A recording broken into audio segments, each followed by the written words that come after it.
Good evening. Welcome to this evening's Board of Education meeting. Before we begin, I'd like to share with the audience that if you are in need of Spanish translation services, we have Lupita here to assist you.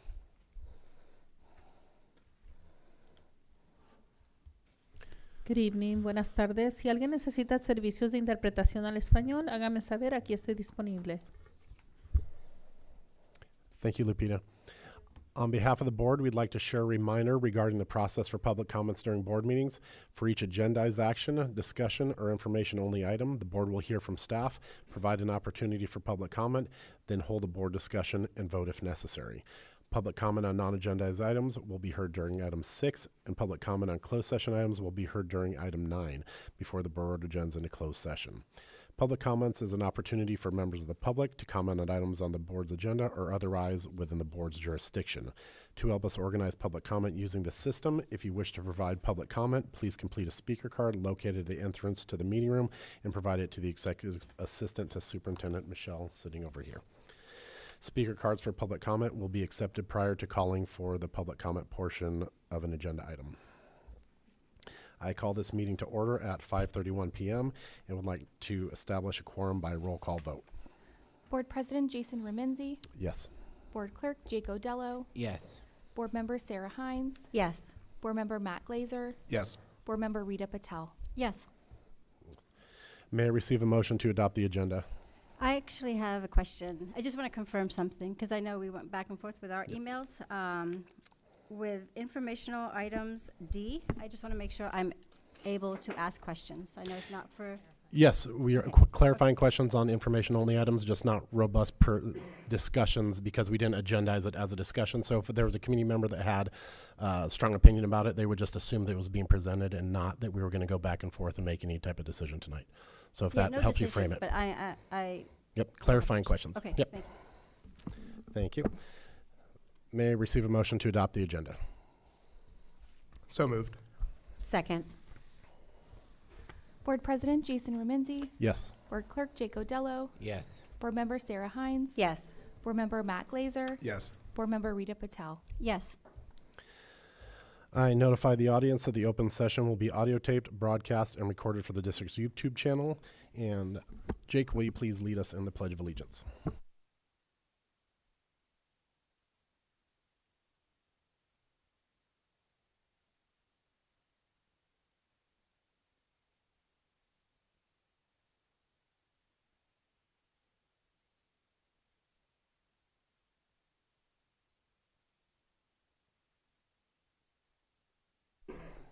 Thank you. Item 2 are reports.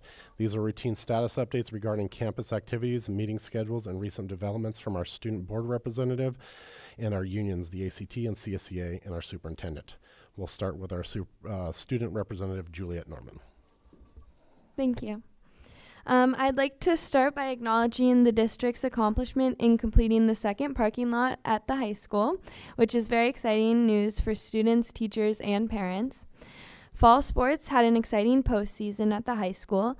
Many of our teams and players advanced to CCS championship events, including girls golf, girls tennis, and cross country, with runner Jasper Belante taking first place with a 15-second lead time and advancing to next week's state championship. Football, flag football, girls volleyball, water polo, and field hockey also had strong finishes to their seasons by advancing into the playoffs.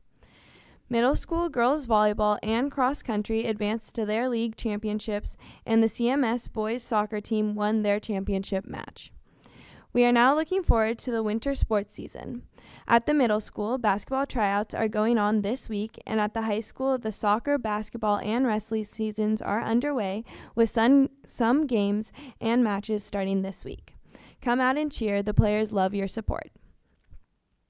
Middle school is also having its annual staff versus student volleyball game this Friday. Students are hoping to rise up and make history this week by breaking the staff's undefeated winning streak. Also at the middle school, you have until tomorrow to view the Dia de los Muertos exhibit in the library. It's an amazing opportunity to experience beautiful and interesting displays centering around the remembrance of loved ones. Tularcitos, River, and Captain Cooper Elementary Schools are holding parent-teacher conferences this week. Tular and River are also having book fairs. And on December 5th, the River School Choir is going to be singing at the Carmel by the Sea Holiday Tree and Menorah Lighting Celebration. At the high school, the Always Amazing High School Dance Show is this Thursday and Friday at 7 p.m. Also this Friday, Captain Cooper is celebrating the start of Thanksgiving break with the Cooper Feast. This time of year starts off a season of giving at the schools where the schools offer opportunities for the students to give back to the community. Students at the middle school and Tulorcitos and the kids at Carmelo are collecting holiday gifts to give to Carmel Valley families in need. Also at the high school, this Friday is Friendsgiving, where groups reserve desserts and slices of pumpkin pie are sold to raise donations for the Monterey Food Bank. The middle school will also be contributing to the food bank by holding a Money Wars fundraiser where groups will compete for the most donations. This Friday, the high school is also hosting a water walk where each lap walked around the track will contribute $1 to build wells in communities that need safe, clean drinking water. High school students are also participating in their CASA gift drive by contributing gifts for foster kids to give to their family and loved ones. We really appreciate the work that goes into organizing these opportunities to give to others. Aside from benefits they bring to the community, these programs also give so much to us as students. They better connect us with our community and with each other. They give us opportunities to make a positive impact on the world, and they provide us with a sense of being part of something larger than ourselves. Thank you. Thank you, Juliet. Next up are ACT reports with President Bill Schreier.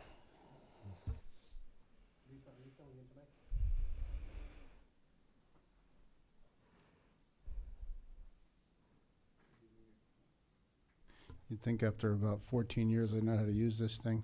Bill Schreier, president of ACT. I don't have much to say other than to acknowledge how well bargaining went for the health and welfare portion of our contract, and really appreciated how smoothly it went, and hopefully it'll get approved. Thank you.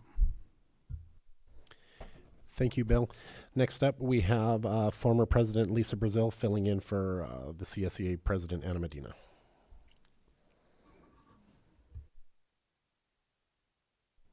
Thank you for that introduction. I'm actually here for two reasons. One, as the former president, to thank you for, to really echo Bill for the smooth negotiations, and to thank you for approving everything tonight. And also as the regional rep for CSEA, I am the regional representative for Region 81. And in that capacity, I wanted to just bring something to your attention. Back in 2012, the voters of California passed Prop 30. This was a proposition that allowed for a taxation on the top 2% of earners in California, the funds for which would all go to education and general services. In 2016, that proposition was extended with Prop 55. And in 2026, CSEA, in conjunction with CTA, is launching the California Children's Education and Healthcare Protection Act of 2026, and that is to make this funding permanent. So I just wanted to let you know that we will be collecting signatures to get this on the next ballot, and we hope that you'll support it. Without this revenue, it expires in 2030, and without this revenue, we'd stand to lose about $10 billion a year in the state of California, 90% of which goes to education. So these are our jobs, our kids, and we hope you'll support this endeavor. Thank you. Thank you, Lisa. And now Superintendent Sharon Ofek. All right, good evening, everyone. I'm pleased to share several highlights since our last meeting that reflect the outstanding and meaningful work happening across our district, all in support of students. In the world of early learning, we are thrilled to announce that the Carmelo Child Development Center, also known as CCDC, has been recognized again for its amazing application of the California Teaching Pyramid, and they've been identified as a California Teaching Pyramid partner site by the Department of Social Services and the California Collaborative on Social and Emotional Foundations of Early Learning. This honor affirms the center's continued excellence in implementing an evidence-based framework that fosters social emotional competence, and reduces challenging behaviors. So big kudos and congratulations to Laura Dunn and the entire Carmelo team for their dedication to our very youngest learners, starting with literally babies. So thank you for all of your hard work. With regard to technology, leadership, and innovation, I'm also proud to recognize our Senior Director of Information Technology, who couldn't be here tonight, who has completed a very rigorous program through the California Information Technology and Education Organization. He completed the Chief Technology Officer Mentor Program and earned the SITE Certified CTO certification. This is the highest professional distinction for K-12 technology leaders in the state, and this program that is nearly a year long helps to strengthen expertise in areas such as cybersecurity, data governance, and strategic technology planning. His leadership directly supports our CUSD forward objectives, and he continues to advance effective, secure, and innovative systems district-wide with this new certification as well. With regard to student achievements in the world of sports and athletics, you heard our student mention how successful our season was up at the high school, but we have a student who plays field hockey named Ava Stahl, who earned recognition as a top scorer in the Central Coast section, like the #1 scorer in the Central Coast section for field hockey, and she is actually the 3rd highest scorer in the nation. She was recently featured with her coaches on KSBW, and we're just very incredibly proud of her hard work, leadership, and athletic achievement. Again, in a different sort of element around education and academics with career technical education, we hosted, Carmel Unified, our district, hosted the Mission Trails ROP Joint Powers Authority last Thursday night. This gathering brings together superintendents and board members from 7 districts, or 7 member districts, to highlight career technical education programs across the county. Our College and Career Readiness Office organized this engaging showcase of CHS Pathways, featuring the impressive work of our students in sports medicine, stagecraft, dance, engineering, and robotics. I personally was able to attend the very first gathering of Stanford University's Graduate School of Education Superintendent Learning Community, which focused on special education. We were amazingly fortunate to spend a day with Stanford faculty professor Dr. Christopher Lemons, whose research centers on improving academic outcomes for students with intellectual, developmental, and learning disabilities, and his insights strongly align with our district's strategic objectives and reinforce our commitment to ensuring that every learner receives the support they need to thrive. And I'm very happy also to note that we already work with members of his team with our special education department. So it was really lovely to be able to spend the day with him and hear his insights. And then with regard to community highlights, school communities, this year, just the other day, we had the CCDC annual Trichathon, which was amazing. They had a very lucrative fundraiser. They definitely had fun times with all of the kids around the track, and they, along with me, we are all very grateful to everyone who donated or volunteered and cheered on the little trike riders.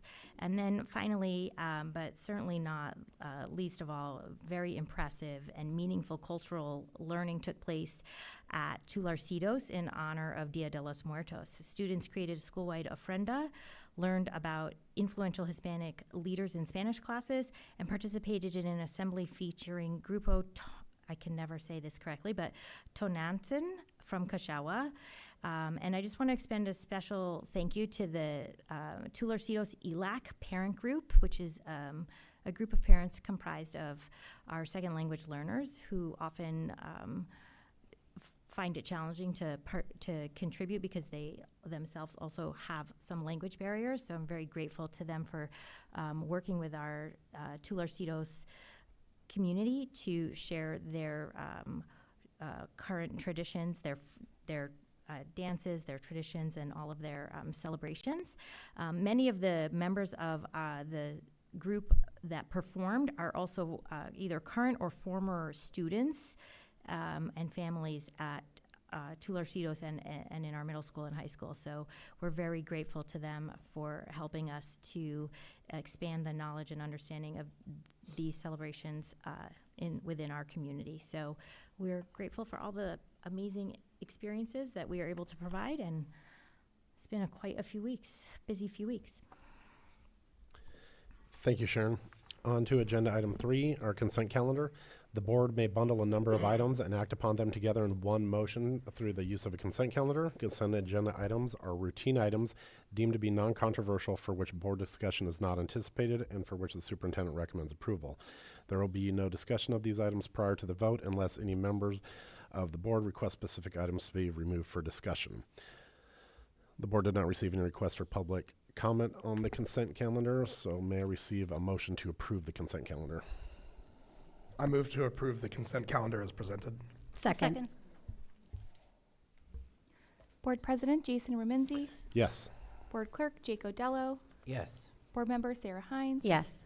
Board Member Matt Glazer, Yes. Board Member Rita Patel. Yes. Thank you. Agenda item 4A, A through G requirements and updates with Deputy Superintendent Dr. Mary Petty.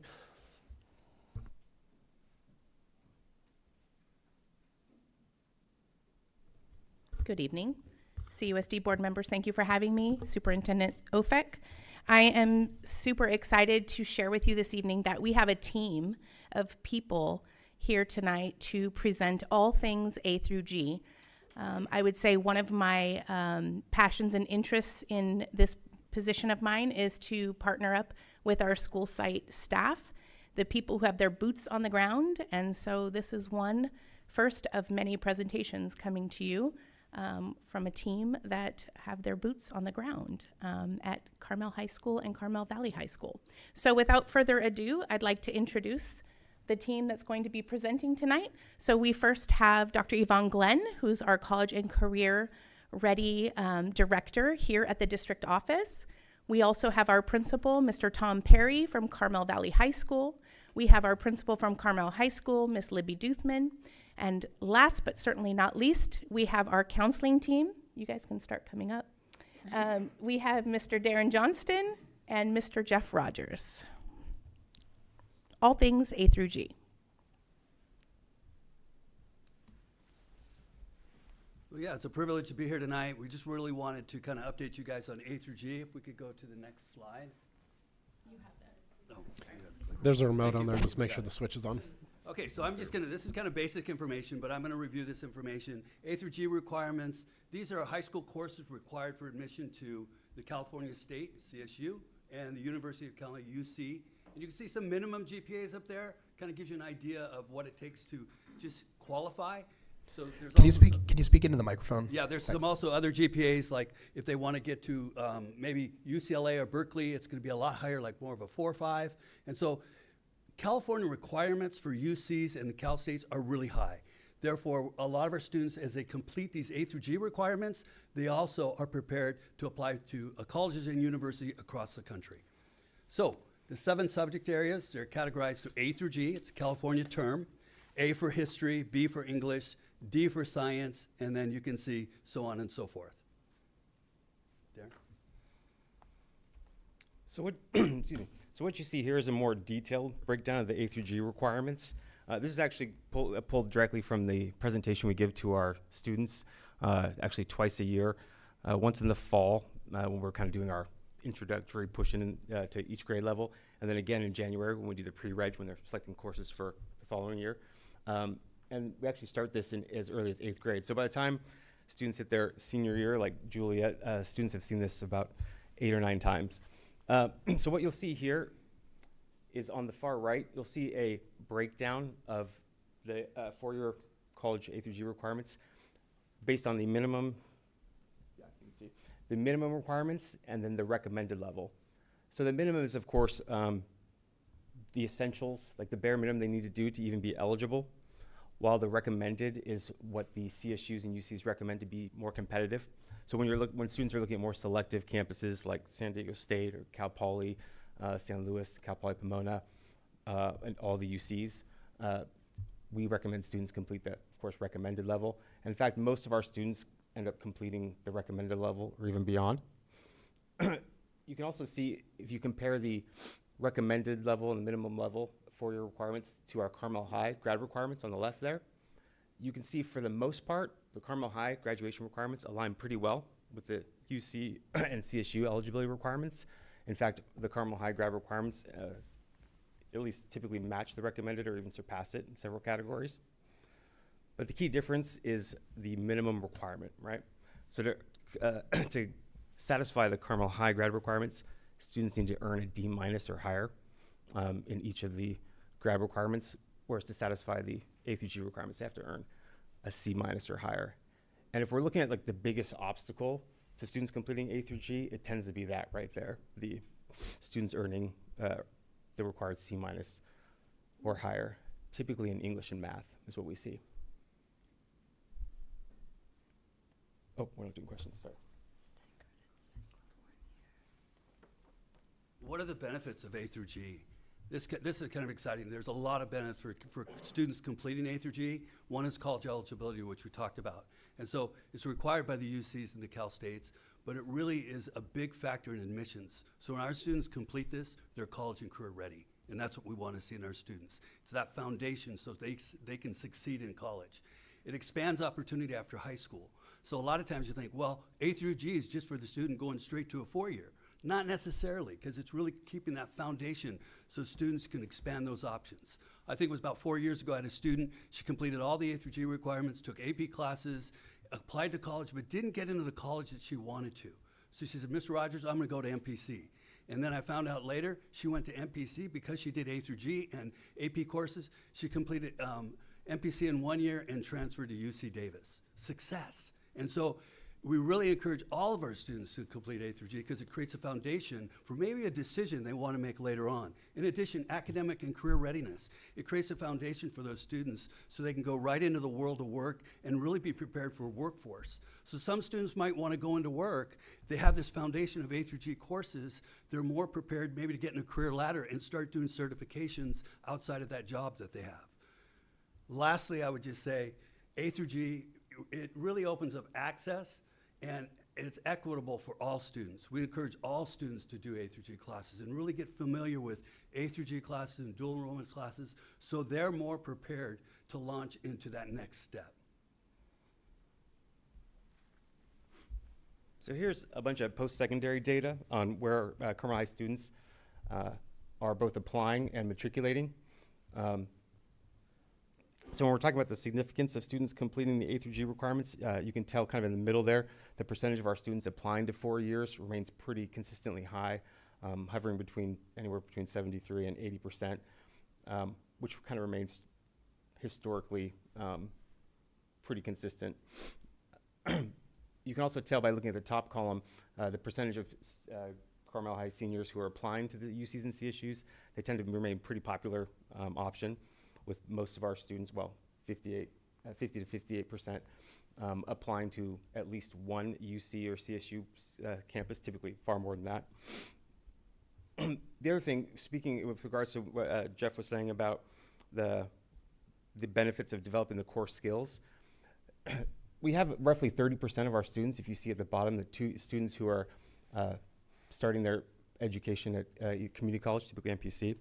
It tends to be around 30% of our students, but an overwhelming majority of them, at least when we survey them at the end of the senior year, indicate that their plan is to go to community college and eventually transfer to a 4-year. So in terms of developing those core skills so they can transfer in a timely fashion, that's another significant benefit of completing the A through G requirements. Because as you can tell, what you're seeing in the very bottom row there is the total percentage of Carmel High students who indicate that at some point they want to complete a 4-year college degree, which remains pretty consistently high, above 90%. So here's some of the trend data from the past 5 years of the percentage of Carmel High students who completed the A through G requirements. Going all the way back to about 2011, you'll see pretty consistent results, typically hovering between 70 and 80% completion. This data here was calculated by examining each student by hand, looking at their A through G completion report that we get provided in ARIES. So this data does differ from what was reported to the state, which I'll show on the next slide. So this is what was reported through DataQuest? Through DataQuest. And the discrepancy is based on the discrepancy between the data we hand calculated and the reported data. It's based on two factors. One is based on the way our courses have been coded in Aries, something that the team up here has been working on pretty feverishly for the past several months, spending a lot of time going and cleaning up all of our course codes. It's a massive amount of data in Aries, so each course has to be coded correctly based on the A through G kind of requirements. So we've actually, I think, pretty much cleaned all that up. The other reason is something we learned, which is pretty interesting. When students leave Carmel High School, if we don't receive data about where they enrolled next, typically they're on our books, right? They're considered one of our students, which is just something that Jeff and I just found out. So if a student leaves Carmel High their junior year, and if we don't find out where they enroll next, they're technically considered a Carmel High student. And so even though that student is perhaps maybe a junior who then hasn't completed the A through G requirements, they're on our books. So that was very interesting. So that's something also that the high school needs to work on, make sure we're following up on that. So that's where you see the discrepancy in that data.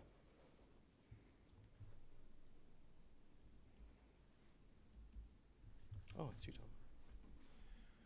And this is Carmel Valley cohort data. This is our senior class. So we have 15, 5, 18, and 19. So A through G looks a little bit different at our school.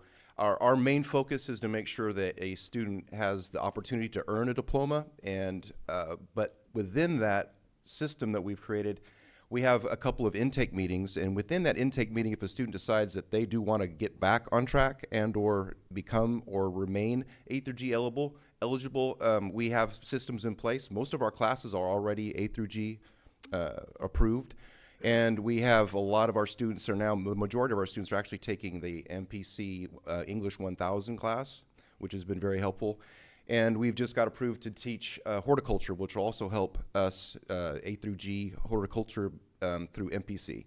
And that just came down the pike just the other day. So if a student does want to get back on track and or remain or get back into the A through G world, then they can do so at Carmel Valley as well. All right, I got to share the positive glows, some of the things we've accomplished over the last couple of years. One is the strategic alignment. Darren talked a little bit about that. So we've really looked at our graduation requirement and our course offerings and really tried to align those. Like Darren said, a couple months. It's actually been, if you look down below at the California College Guidance Initiative, that's taken us 2 years to develop that program. So what we had to do is go back and link the UC CMP portal with Aries, and we're at 95% completion. They align. And so that's a real positive. We want to keep building that because it affects all our numbers there. It affects the students when they apply to college. They get dropped down. It goes a lot smoother. Second, student awareness as far as A through G. We go out to classes. We present over and over and over about A through G and how to be A through G prepared and how to look at that. In 9th grade, we do a 4-year plan. So students are actually planning in 9th grade, forecasting what they want to do, beginning with that end in mind. Why? Because if a student wants to go to Cal Poly, it's a little different maybe than going to UCLA. Or if a student wants to go to Long Beach, it's a little different than going to Berkeley.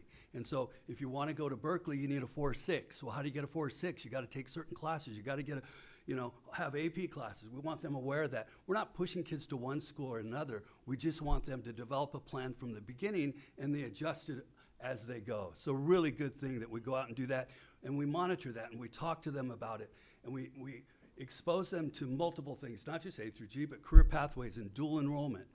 We also provide student support. Sometimes a student, let's say they may get a D in math, or they may get an F in English. We provide credit recovery through summer school and credit recovery. We now have a 7th period credit recovery course. Some students are just doing it because they got the D and they need the C or better to continue and stay on that A through G alignment and that A through G track. The big one for me is CCGI.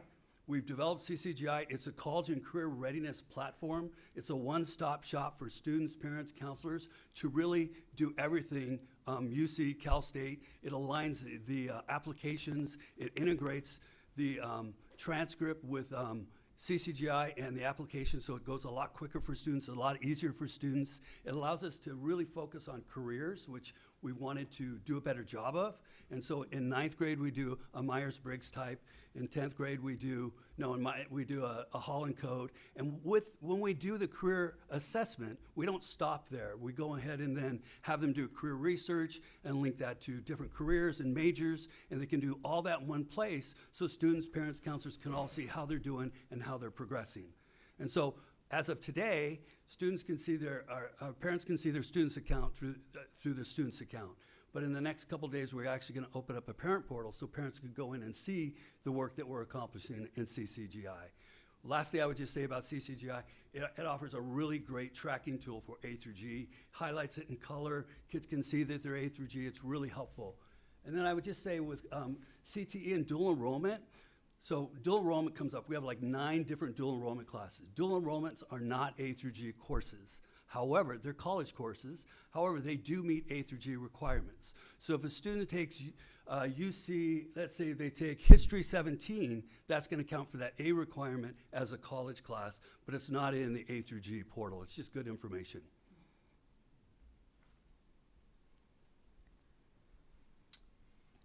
So here are some areas that we have been working for the past 3 years, and these are our growths. So we have 4 to highlight today. So the first one is really strengthening the data protocols to better serve every student.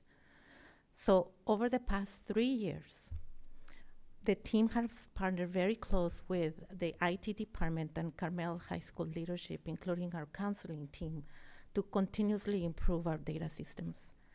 So from data collection, data inputting, cleanup, reporting, how the information is transferred from one portal to the next. So we have made significant progress on that journey. So with a 90% alignment between our course catalog, ARIES, and the UC portal, so we were able to really launch CCGI in January, and that was a big win for us. So it's a grow, but it's also a win. We feel that we're almost there. So that reflects really the incredible work for our teachers, students, and staff. So strengthening these systems really ensures that we can identify student needs earlier and provide equitable supports so every learner stays on a path to college and career success. So we're growing on that area, but we celebrate also small accomplishments on that. So the second area is we are continuing to submitting CSU approved elective courses for A through G approval. So what it means is that we have been collaborating again with Carmel High School leadership, with our teachers, to increase the rigor and relevance on our courses so all students have access to college prep opportunities. So, and really what it means is that when you are submitting a course to A through G, what you're doing is really increasing the rigor of your curriculum. So the teacher has to be on board with that to allow to increase the rigor and the teaching in the classroom. It's not only submitting the course, but what happens in the classroom. So we are proud of the growth over the last 3 years. These are all former courses that had been in our course catalog for many years. So we're doing some catch up on this. So we have only 4 courses left to submit. The UC portal opens again in February of 2026, and we are ready to submit the last batch. So we're working on that. So hopefully we will reach 100% of A through G alignment in our catalog, expanding again equitable access to high quality learning experiences for every student. That includes all our CTE courses. So the third area of growth is really reviewing the Carmel High School graduation requirements through an equity and an A through G alignment lens. And this is important because we are beginning conversations about how Carmel High School graduation requirements might be better aligned with A through G expectations. So this exploration will involve a multidisciplinary team to ensure diverse perspectives guide the conversation, that in any future decision will support equitable outcomes for all our students and broaden the opportunity for the majority of our students, but also honors the unique strengths and excellence in our community. So we're looking forward to that. And the last one is really increase coherence in our counseling services to personalize support for our students. So what are the advantages of that? So coherence and well-aligned counseling services are essential to really ensure that students receive the right support at the right time.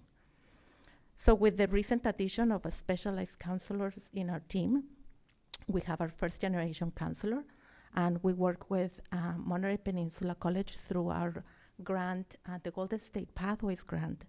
And we increase the support that we receive from an MPC counselor that attends our high school. She's in the high school every Wednesday to provide personalized support to students that are taking dual enrollment as well.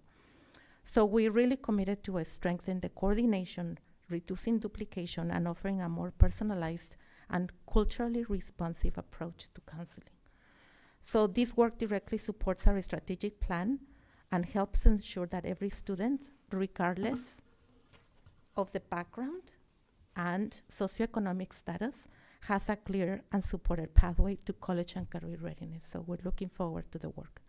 So as we look ahead, we're really filled with optimism, and our collective efforts are creating a future for all our students. And, we are excited. The future is bright and full of exciting opportunities. So we're looking forward to years to come. And with that, the team will take any questions that you may have. Who has the questions? Thank you Thank all. First of all, the board did not receive any requests for public comment, and now we can move on to board discussion, and we'll start with Rita.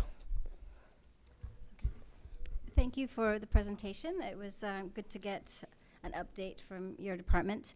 I did write some questions, I think, during the presentation. With CSU, do they have automatic admission now if you meet a certain GPA at certain campuses? For the CSU system? Yeah. No, they don't. No, they don't. That's just coming out in the next year. Yeah. That's going to come out in the following year. I think it'll be for. For, Yeah. I thought I read it somewhere, and so I read it didn't- as well, and then okay. I went and read the fine detail, and it's in process, and then it'll come out. I think it's either the application cycle for 2027. And so, Okay. yeah, it's just not quite there yet, but it's on the books and it's in Okay. process. Good, and that'll be an opportunity for our students. It will be an opportunity for our Okay. students. I noticed we're really closely aligned with A through G. With G electives, 60 to 70 credits, 10 credits equals 1 year. Recommended with A through G is 1 year. I'm not sure how many credits it takes to graduate Carmel High School right now, but are students taking more, like a lot more classes than they need to? Is that aligned with other high schools? And I know we have 7 periods at Yes. our high school versus 6. Some high schools have 6. Yeah. Sorry, I was half trying to solve this. So you were asking, sorry, Rita, you were asking if students take above that, there we go. Yeah, Students so we take- have, so it says recommended 1 year. 1 year equals 10 credits, right? Yeah. 10 credits equal 1 year. So our students take 60 to 70 credits to graduate. Yeah. Are we like overloading our students to make them take more see. classes? Has that been evaluated? I know our kids have jobs. They are in sports. They do clubs, activities, and things like that. Yeah. I don't want to take away from all their academic opportunities, but just to think as the student as a whole, are we burdening them with extra credits that they don't need to take? And have we compared it to other high schools? Does that make sense? Yeah, so So just just food for with thought. regard to at least the, just, I don't know if this helps clarify anything, but just with regard to the G elective, the G elective is a funky one in terms of the four-year college requirements, simply because, so there's our grad requirement where students need to hit the minimum 240 credits. 240 still? Okay. Yeah, 240. And so most students all students are required to take 7 classes freshman year, 7 classes sophomore year. They can drop down to 6 classes Junior, senior year? Okay. and 5.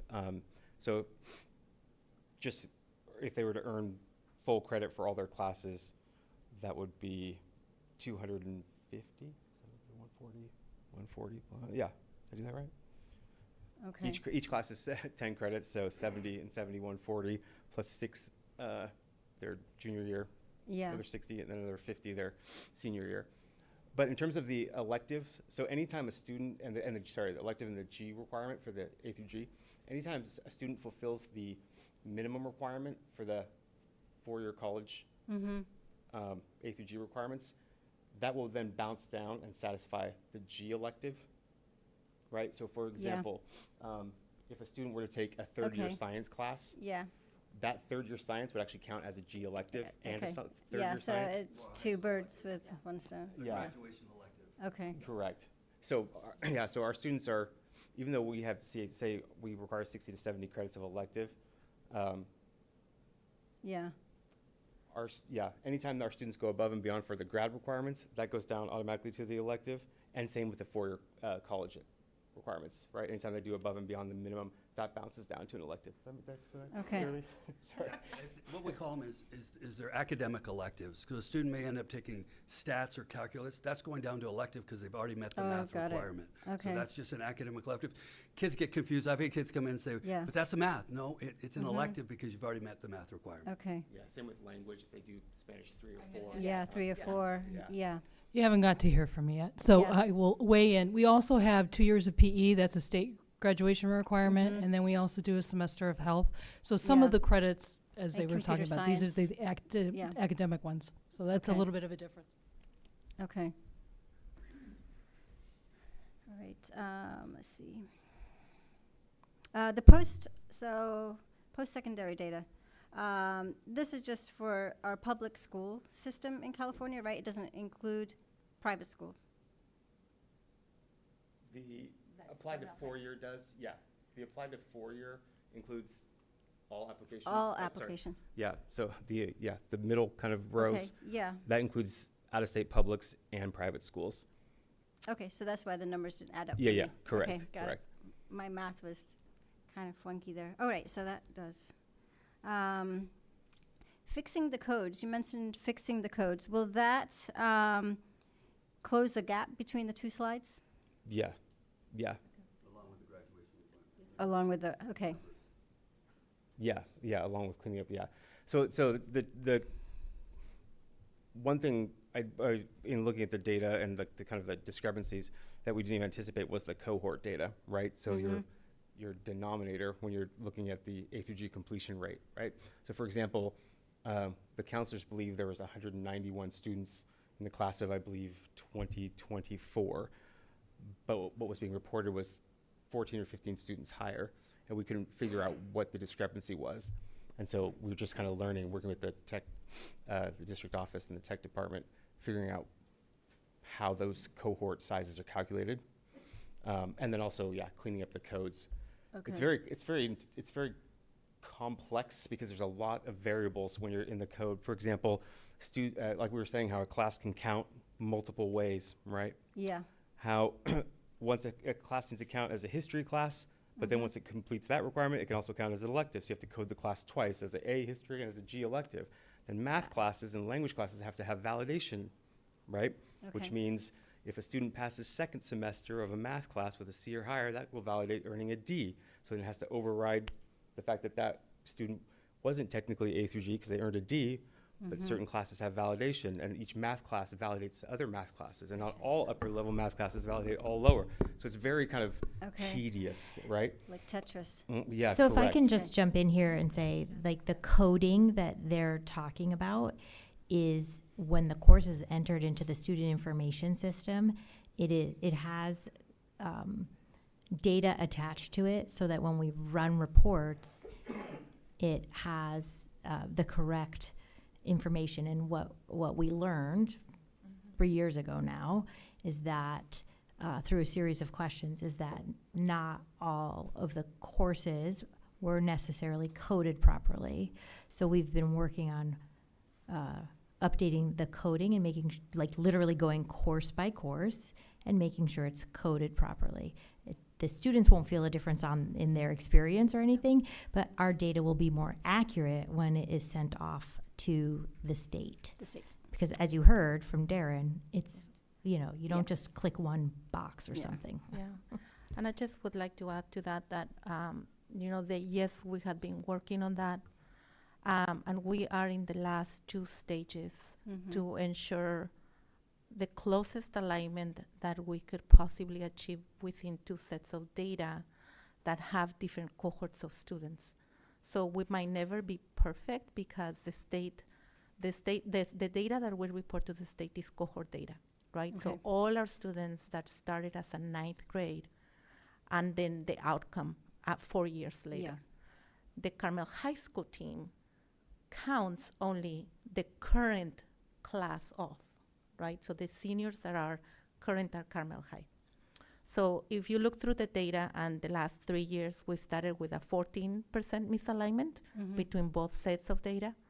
And after this past release of the dashboard, we are at 6%.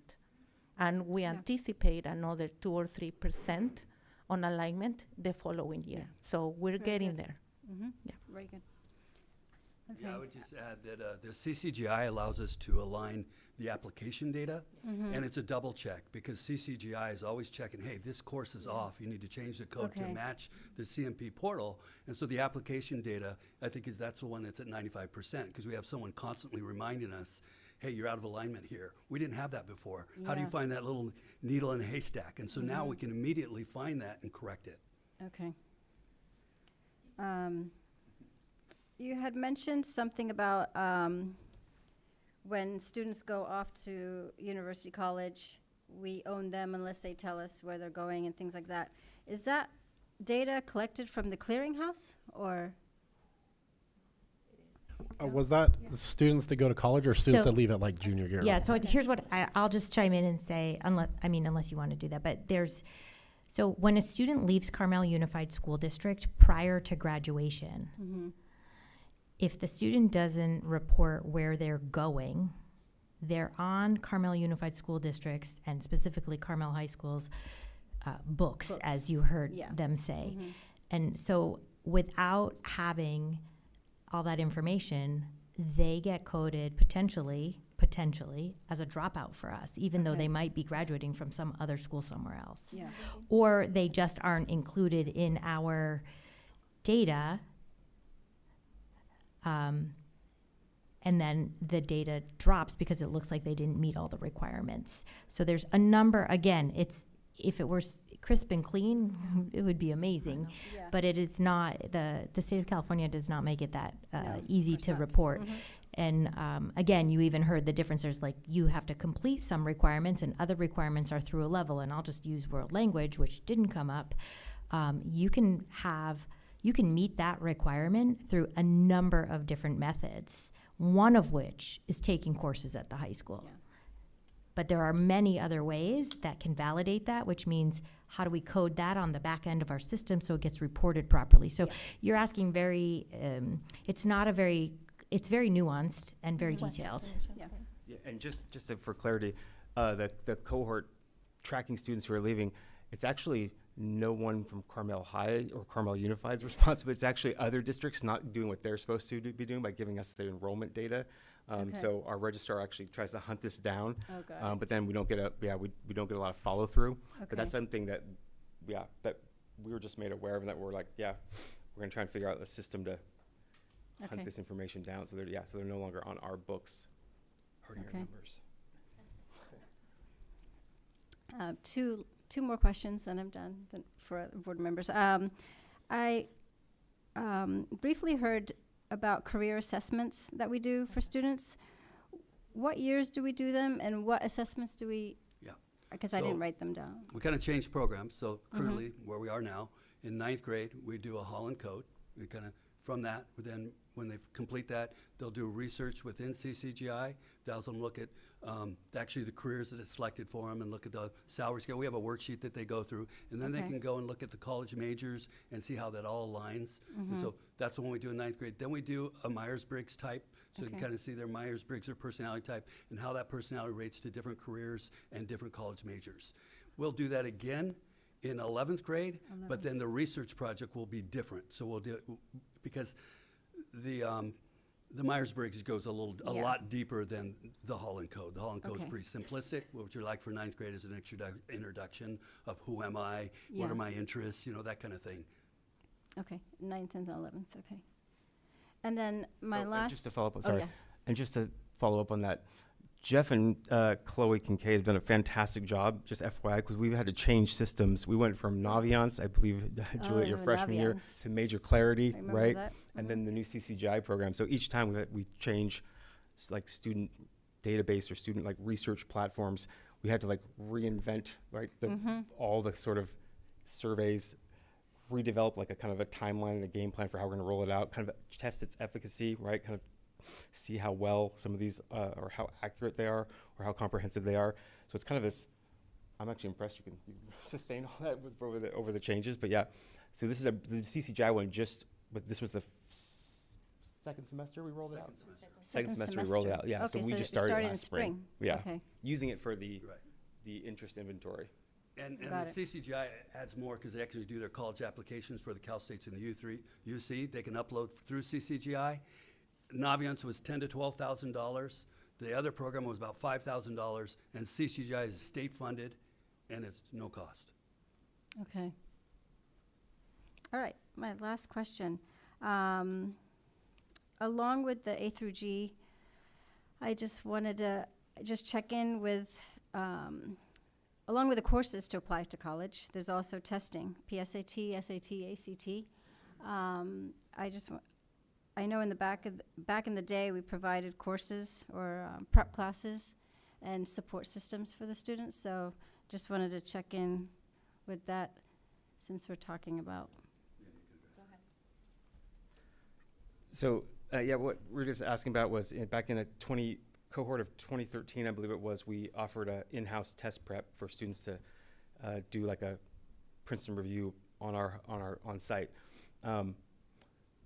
Back then, we had roughly 130 seniors taking some form of standardized testing with SAT or ACT.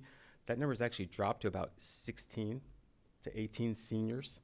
I forgot the exact data for 2024. I believe it was 21 students took the seniors from last year's graduating class. 21 seniors took it, Okay. and only 11 actually submitted it, since so few schools now require it. Require it? Yeah, Okay. it's changed a lot, the landscape. So that's what I was going to ask, because I know with COVID, a lot of the schools have dropped it, but I have been reading that some schools are going to go back Some are, yeah, correct. to accepting them or requiring them. Yeah, that's correct. Right now, it's the Ivies, Georgia, Florida, Georgia Public Schools, Florida Public Schools, Ivies, and I think the service academies, Naval Academy, Air Force Academy.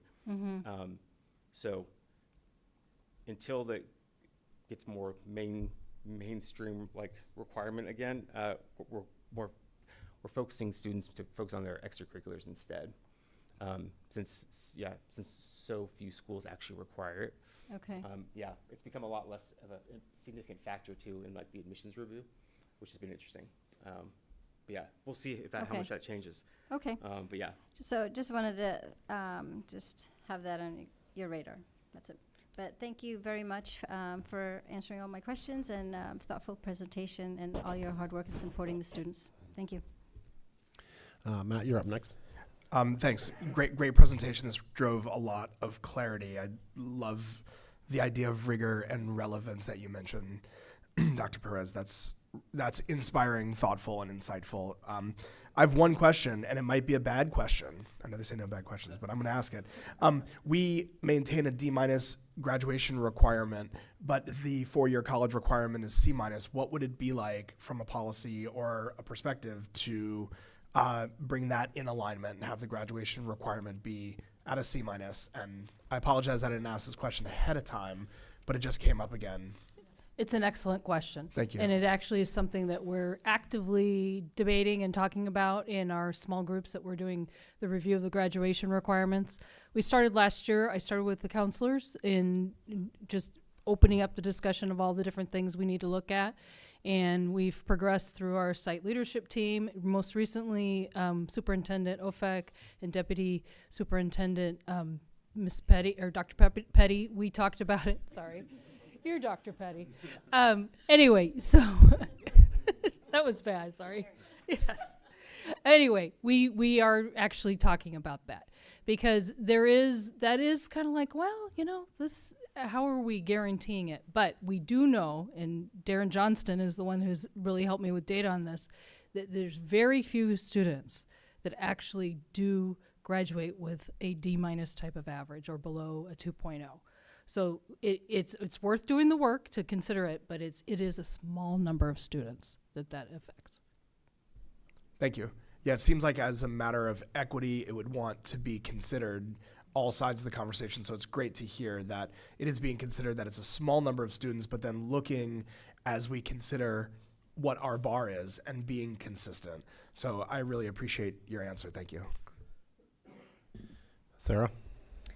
Thank you for a super thoughtful and well organized and thought out presentation. This was really excellent information. I have one additional question piggybacking on what Matt just asked.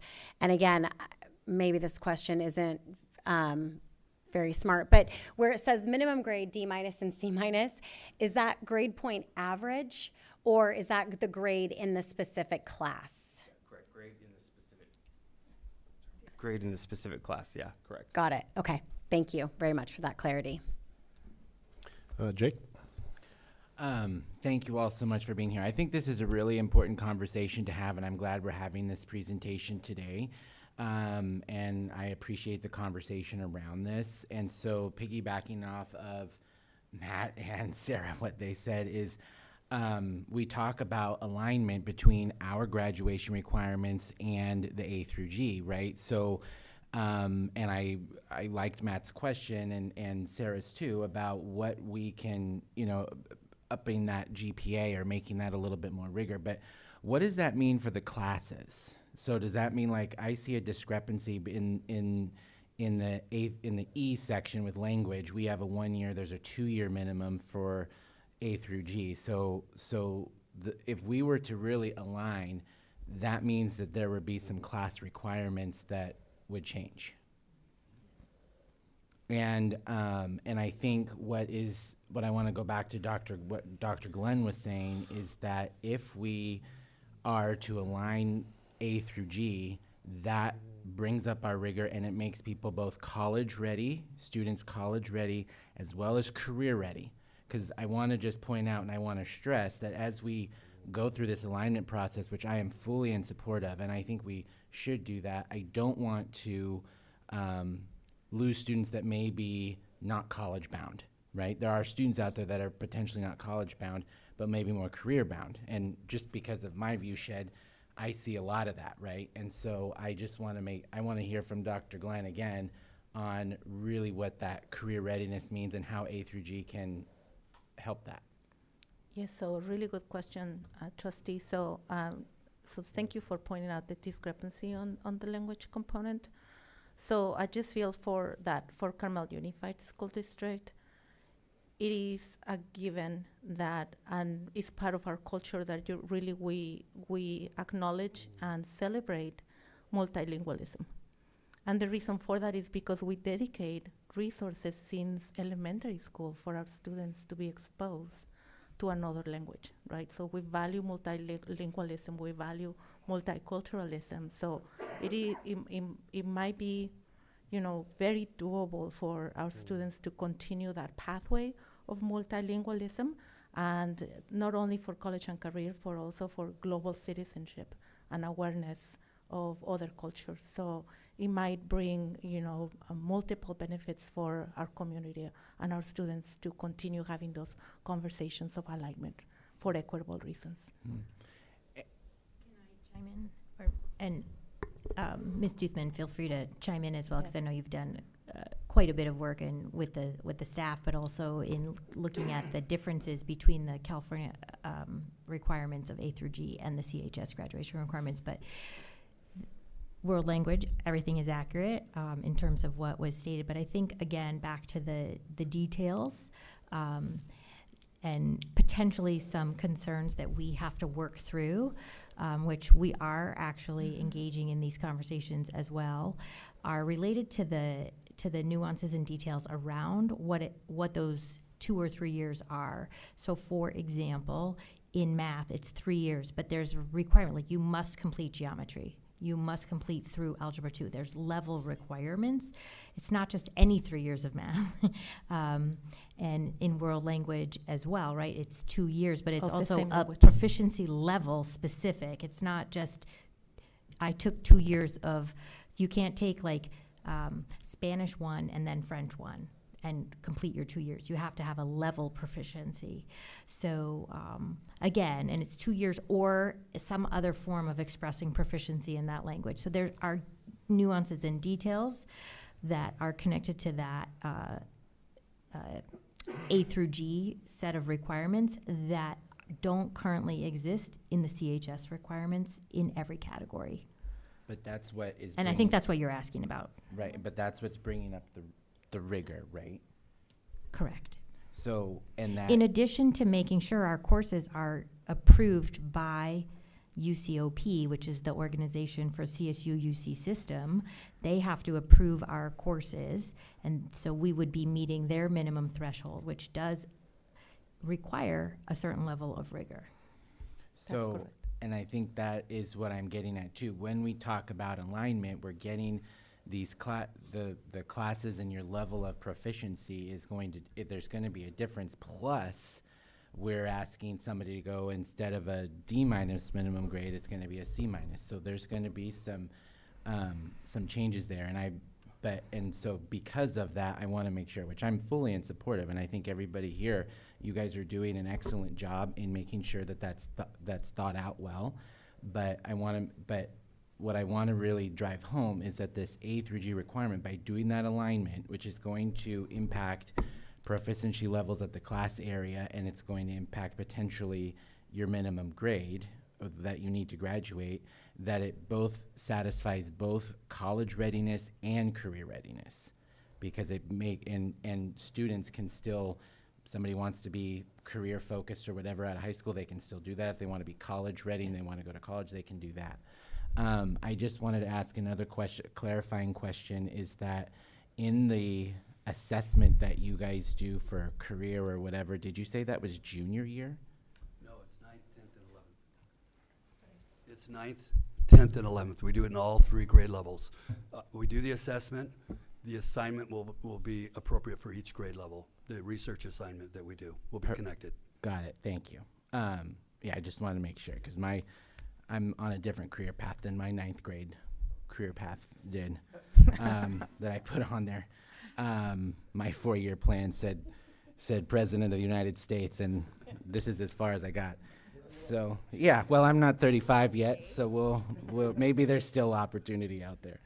Anyway, I also wanted to talk about the post-secondary data. So do we have a system in place now? Are you guys planning to have a system in place now to capture data, students that have already graduated? Because you have planned here, so that means you're getting data from graduating seniors and they have planned, but do we have a way to collect that dinosaur tail and connect with alumni a year out, 2 years out? So that is an excellent question. So let me answer this. So there's local data that is self-reported, and then there's, what other data can we gather from other sources, right? So the data that you saw is self-reported data before the students leave. So going back to the question that Trustee Patel asked about the National Clearinghouse. So the National Clearinghouse is an organization that provides enrollment data for students that are currently attending a post-secondary opportunity, especially 4 years, right? So that information, we do have a contract with the National Clearinghouse to receive and be able to gather information about where our former students ended up for a 4-year that are currently enrolled and what were the outcomes of that 4-year enrollment. So that post-secondary data is available to us, and we will be happy to come back and report on where our students ended up. So that is an organization that is for pay, so we have a contract with them in order to have the data agreement. And then through the Credit to Career initiative from the governor, they just released a website that also has some post-secondary data And the graphs on that website that I will be happy to provide are outstanding. The only caveat is that they are analyzing and reporting data from 2014, I believe. So they're not quite there yet, but there are some state data tracking systems that hopefully will be available soon to report more current data that will inform our students, where their students ended up. Do you want to add something? No? Okay. I was just going to say, we used to track that. We had a service that would track students, I think, 3 years out, 5 years out, and 7 years out. I think the last report I have is from like 2014 or 15. I think what we found was that we couldn't get consistent responses back. It was about like 23% of your peers from way back when. I think, we eventually sent it out to the students and then their households, but we couldn't get a good enough sample size. But that was a while ago that we used that system. So I'd be curious if there's, so you're saying we track that now? Like do you know how many years out? We had a contract with them before. We would love that data to help inform us when we're kind of guiding our students, like how long did it take, how many of them change schools, what were their major, like that kind of data would be Right. fantastic. So I for can us. just speak not from this specific school district, but in my past experiences with graduates being surveyed, the response rate, as was suggested, is pretty poor to begin with, and the farther out you go, the worse it is. And it makes it really hard to have any valid data.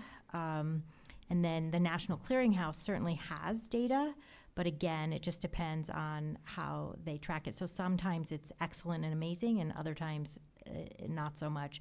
I've had mixed experiences with that one as well. So there's no surefire way of getting alumni data, even when you have a strong tradition in history of surveying those students. It's more and more challenging to gather students together, and what the timing to send it out is always a controversy as well. Just having experienced trying to send it out at different times of year. A lot of folks will do it around Thanksgiving when most families have their students return home for the first time from going off to college. But again, the farther out you go from high school graduation, the harder it is to get a decent and valid response rate. And I'm just going to say, and I'll have one more question. Principal Duthman, you said you had, you were looking at, when you're looking at the CHS grad requirements and you've worked through your system, does that include the community service requirement, the swim test, and all of those things to graduate? Yes, that is exactly right. So we do have some things that are, so we have this type of graduation requirement. I mentioned PE and health earlier. We also have a 60-hour community service requirement. There is a swim test that every student needs to pass. And we have currently have a tech requirement, which probably has outlived its usefulness, if I just state a very quick opinion there, just because times have changed since that was put into the graduation requirements. But yes, we're looking at it all. And I think that's really important, and I am super supportive of that too. I mean, the swim test, I even think, I mean, you know, Ryan is here. As long as Di Whitesides is walking, people are going to learn two students are going to learn how to swim. So they'll be okay. And, you know, and Trustee Patel mentioned overloading our students. We have a 60-hour community service requirement and those things. So I really appreciate the work that you're doing in relooking at some of these grad requirements and making it so that it's equitable. And we're also focusing on college readiness, career readiness. And I think, and I look forward to hearing the progress of that work. And it makes me want to go back to high school. I mean, you'd have to change the swim test requirement. I mean, I get into a pool and people from SeaWorld show up and go, how did you get here? You know, and then behind them is the people from Florida and Save the Manatee t-shirts. But, you know, so I think that's a good thing to really look at some of these things that maybe are outdated. So yes, thank you and very definitely much. through an equity lens, that has to happen. Absolutely. Thank you so much. I really appreciate it. And thank you all for the conversation. I'm going to myself first, and then I will go to Juliet. Don't worry, I got this covered. Thank you all for a great presentation. My questions had to do with the electives that were left, and you answered that question right away. And then I really appreciated Tom mentioning the path back to A to G, even if you did attend Valley, because that was always one of my questions, and I didn't even have to ask it. Thank you very much. And then we've all talked about, a couple of us have talked about the grad requirement, more aligning closer to the UC, CSU minimum requirements. Again, thank you all. And now we will move on to our student rep, Juliet. Thanks. Thank you for the presentation. I think what's amazing is how exposed we are, as they said, to the A through G presentations, and we get worksheets and a bunch of information on it from pretty much end of middle school on. So everyone knows that this is what we're working towards, basically, which I think is great. And a lot of students end up not disregarding the CHS grad requirements, but sort of more reaching for the minimum or recommended requirements for A through G, which I think is great because, as was said, it sets up a lot of opportunities for students in whatever path they choose, since it does change. So making sure that you have that A through G foundation so that when it changes from freshman to sophomore to junior to senior year, it's very important. I think also what's great about at least the high school I can speak to is how many different courses within A through G that we have, and how, like, just for VAPA and for language and for electives, there's so many things that fall under that category. So students have a lot of options within that. So they're not restricted by A through G, but they're able to choose a lot of different things within that. I just wanted to understand more of how the process is to get a course to become A through G approved, because I know for leadership, which is one of the classes that I take, it wasn't A through G approved, but then this year it was. So I was just wondering how that sort of becomes something. Okay, so very good question, Juliet. So it depends. So if it's a brand new course, so the A through G system, so the UC system really creates a rubric for us to develop a new course, right? And as long as you stay within the context of that rubric, that asks for certain elements of rigor, and you submit your course, I'm sure that you will be okay, right? So if you follow the rubric, there's a website where you submit your course for revision or for approval, and there are, professors that look at your submission and compare your submission with your rubric and say, well, this course seems that it's rigorous enough to meet an A through G requirement under whatever category, right, an elective course, and give you the G. So you receive the results, and then if it's approved, great, and if it's not, they request modifications or corrections to the course, right? So it's a cyclical process if the course has not been written correctly, in order for us to do that process until the course is approved.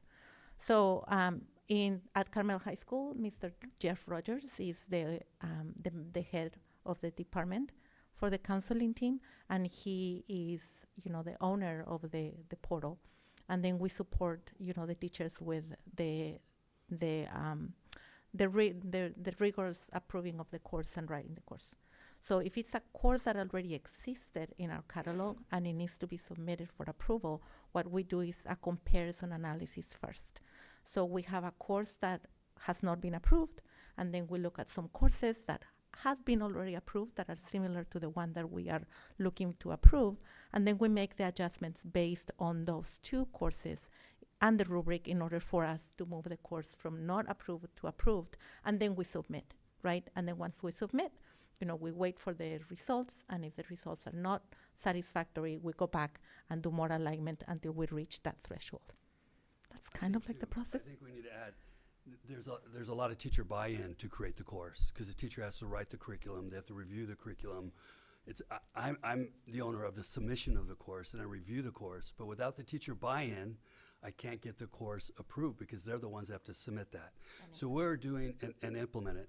So we're doing a lot, I think when Yvonne came on board, is educating the teachers, hey, your course can be A through G approved, and she's doing that. That's why we got in leadership. And so, yeah, I think if the teacher would have been more educated and more aware of that, we could have submitted it sooner. And so we're working on that. We're working on really making sure some of these courses get A through G approved. I have like 4 or 5 in my hand that I'm ready to get approved. I have to work with the teachers and give them time. Like yearbook, we have a new teacher, so I got to give her time to know the curriculum and then rewrite the curriculum and submit it.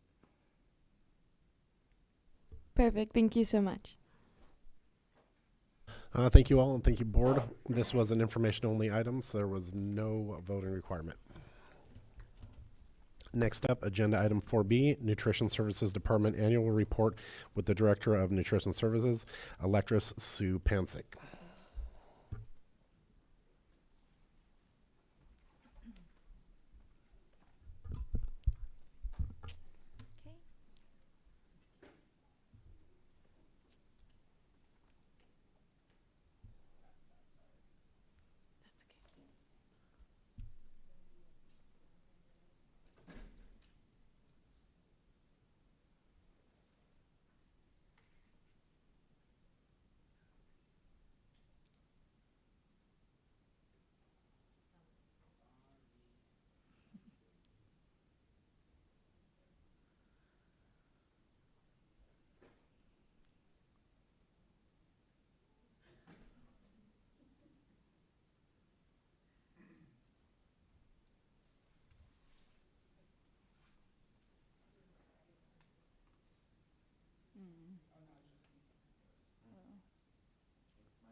We're having a technical difficulty with the internet pulling up the presentation. I have it too,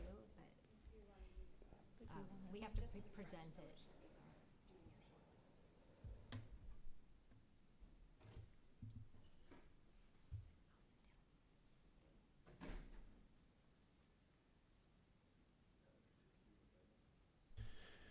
Yeah, I think we can take a 10-minute break to get this all squared away. Maybe there's a reboot. I don't know.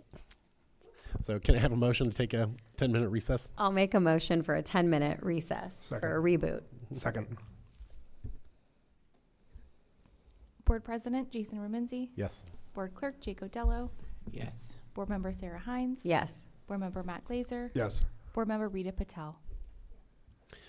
Yes. Thank you. We will re-adjourn at 6:56. I was corrected by a fellow trustee. We will reconvene at 6:56. Thank you.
Okay, welcome back from our brief recess. Continuing on with agenda item 4B. Presenting will be Alexis Supancic.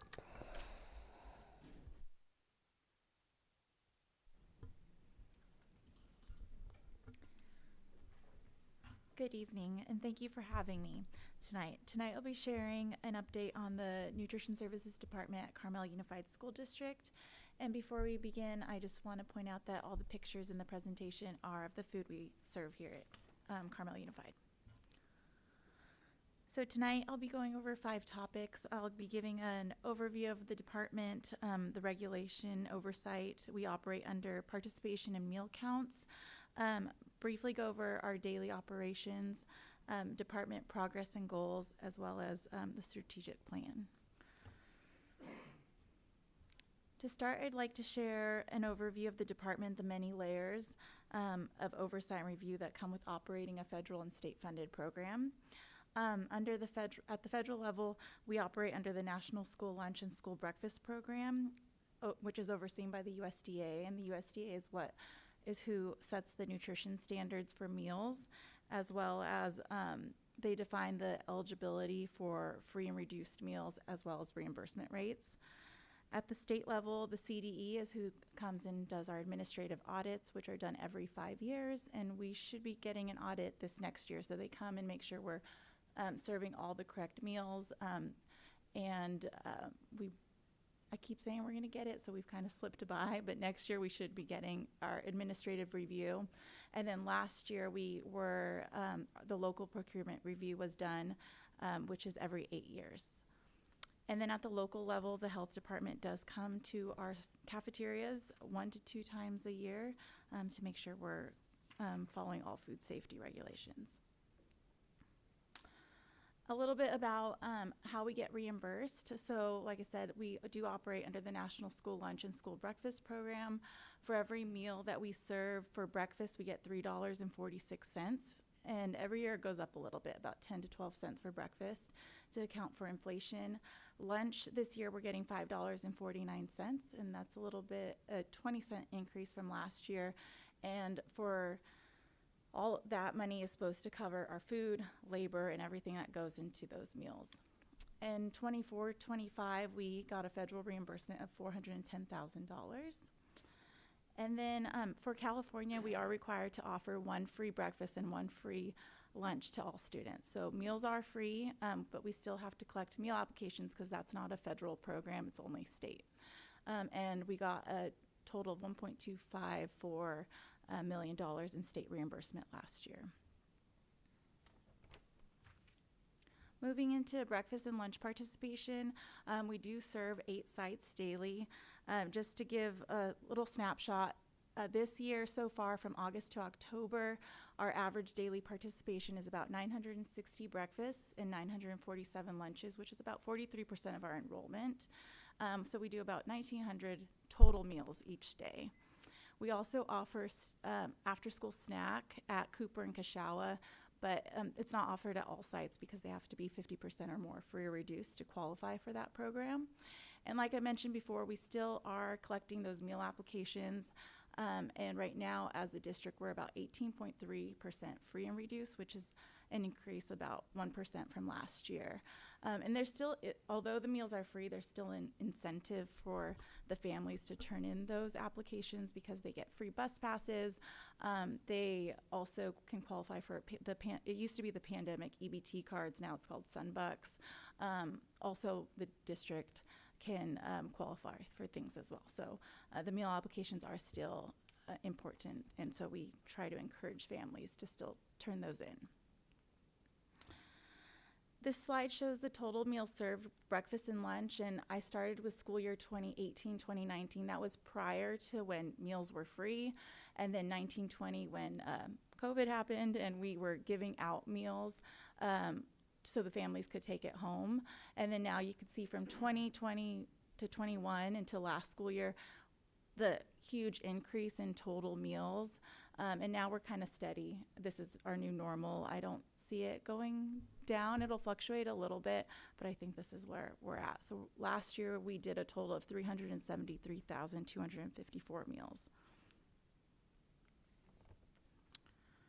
This slide just shows average daily participation side to side, so you can see breakfast and lunch.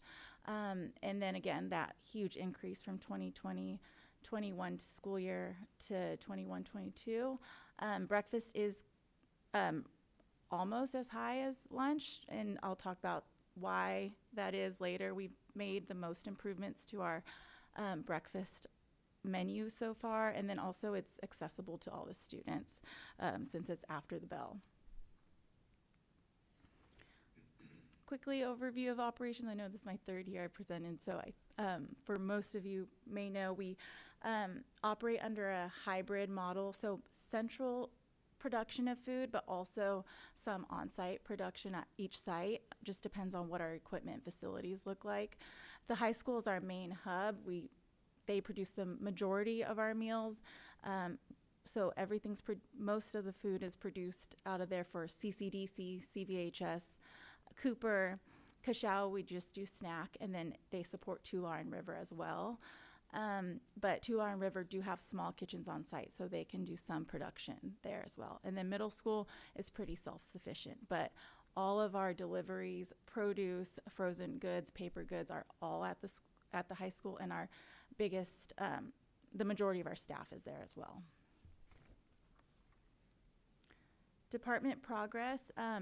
Some of this is new. The highlighted stuff in red is new this year, and then other things that we did last year but that have still been successful, so I just wanted to highlight those again this year. The major operational improvement has been at Tular and River, which kind of came out of like not the best situation. We were really short-staffed at the high school, so we decided to, this started end of last year, so we decided that River and Tular would be heating all their food on site, which has been, we've seen that the students really enjoy that. So the food is fresher, hotter when it's, especially for Tular because of that transportation. So all hot food is produced and prepped on site for River and Tular. But again, we've had to change some operations because we haven't increased staffing at those sites. So those staff are working really hard at those sites to do that. And then breakfast, like I said, we've had the most changes, and that's because we have the most time to prepare. Breakfast items are not as hard as opposed to lunch options. There's a lot more that goes into those recipes, but we're always trying to find more warm and hot items that we can do. The bagels we started last year in scones, those are freshly baked in the mornings, and so the kids really enjoyed those. Hash browns was something we started last year, and it became a student favorite. So at the middle school, we're able to do it 2 times a week. And then breakfast burritos and sandwiches, those are prepared on site, fresh. And so those have been also very successful, but we are starting after Thanksgiving, we're going to be sourcing local fresh tortillas out of Watsonville. So just trying to improve what we're already doing, and then trying to source more local ingredients as well. And lunch menu changes, we're still outsourcing our pizza with Domino's. That's mainly due to staffing and equipment. We've tried to do pizza on site, but the amount of pizza, we do about 25 pizzas just at like Tular, and then River does 22. So just to give an idea of how much, we don't have the space in an oven to prep. So we've decided to outsource pizza, but still been successful. We're still trying to figure out. We've done Round Table, Domino's. It seems like Domino's has been the best so far. And then middle school and high school, those are the 2 sites we can kind of play with some new options menu wise. So we've done, we kind of sprucing up what we're already doing. So we do a chicken sandwich, but now we do a chicken pesto sandwich. We've added a Western burger, and then we're doing like a taqueria burrito that we started this cycle, also using a fresh local tortilla as well. All made fresh on site. And then progress and goals, we're always trying to procure local fruits and vegetables, and if we can go further to doing tortillas, and hopefully in the future we can do bread and meats as well. And then one of the biggest things that helps us do this is using the FRESH program through the Department of Defense. We use our entitlement dollars to do that, so there's really no impact to the department budget. So if the more participation we have, the more entitlement we get. And the produce is really great, sourced in California. A lot of it's organic. And so we've been allocating, I've allocated the most money this year, and just because the produce has been so good. And, but we're not, so we use that majority of our produce, but we're still trying to make small partnerships in the area, especially since there's so many local farms. Like Ichigo Farms on the top right, the strawberries, we created that partnership just by going to a local farmer's market and then us creating that, partnership. And they're a hydroponic strawberry farm, and so they don't use any pesticides. They use recycled water, and the kids really like these. And we usually do them in February and May when the variety of produce isn't there. So that's always a good option. Watsonville Coast Produce, I'm sure you see them driving around their trucks. They're a great partner.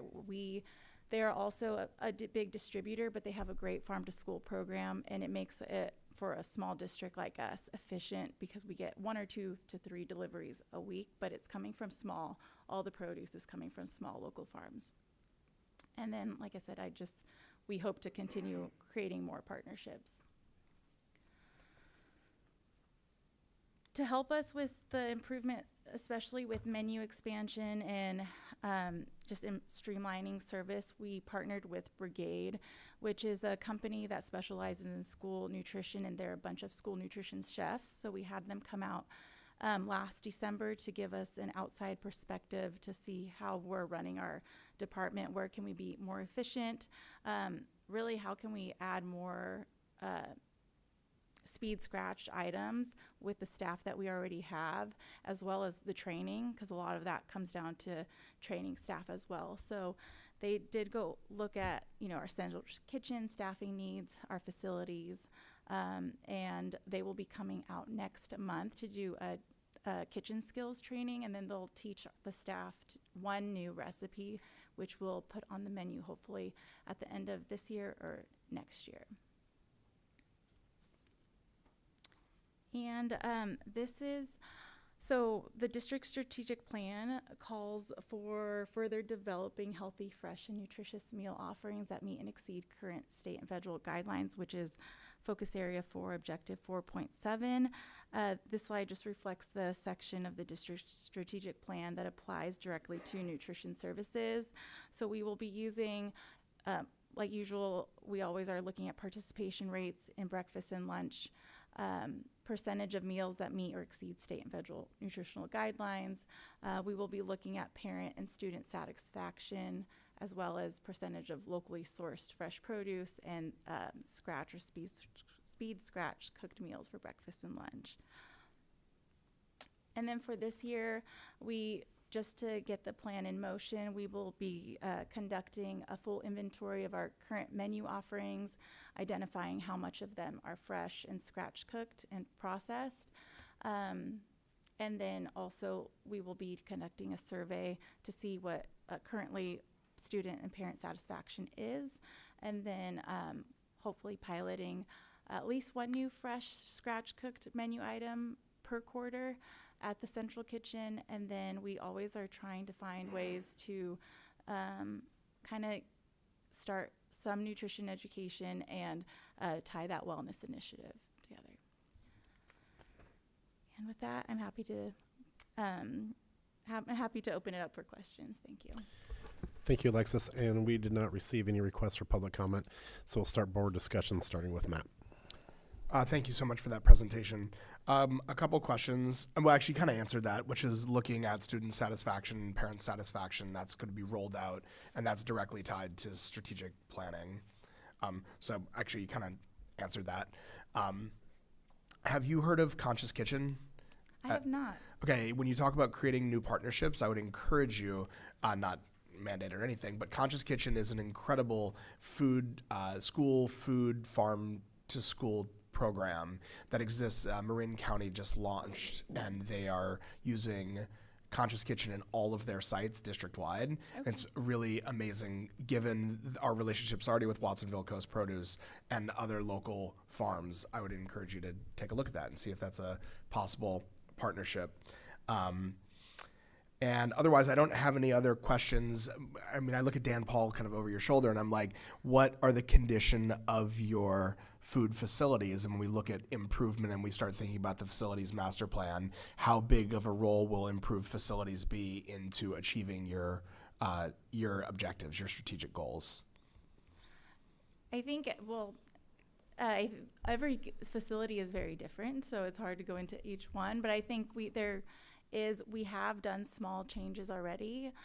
We actually are doing, to support the meals on site at River, we'll be adding some equipment there over the Thanksgiving break, which, you know, Dan is helping us with. But I think the small changes, it's going to be, but also with, like, if we ever did a central kitchen, staffing is going to be huge, and that would probably it'll be difficult, I think.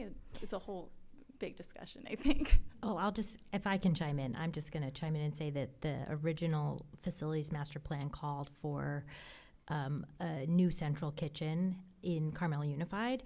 And if you were to go take a tour with Alexis of the kitchen right now, it is just short of a miracle that they're able to produce anything, because it's so challenging in its layout and in the way everything has been cobbled together over the years for the growing population in our school district. So the facilities master plan update will, you know, obviously have elements related to the physical structure of a kitchen and kitchens at the schools. There's not a whole lot that can happen in terms of ongoing scratch cooking when you don't really have a real kitchen. Understood, for sure.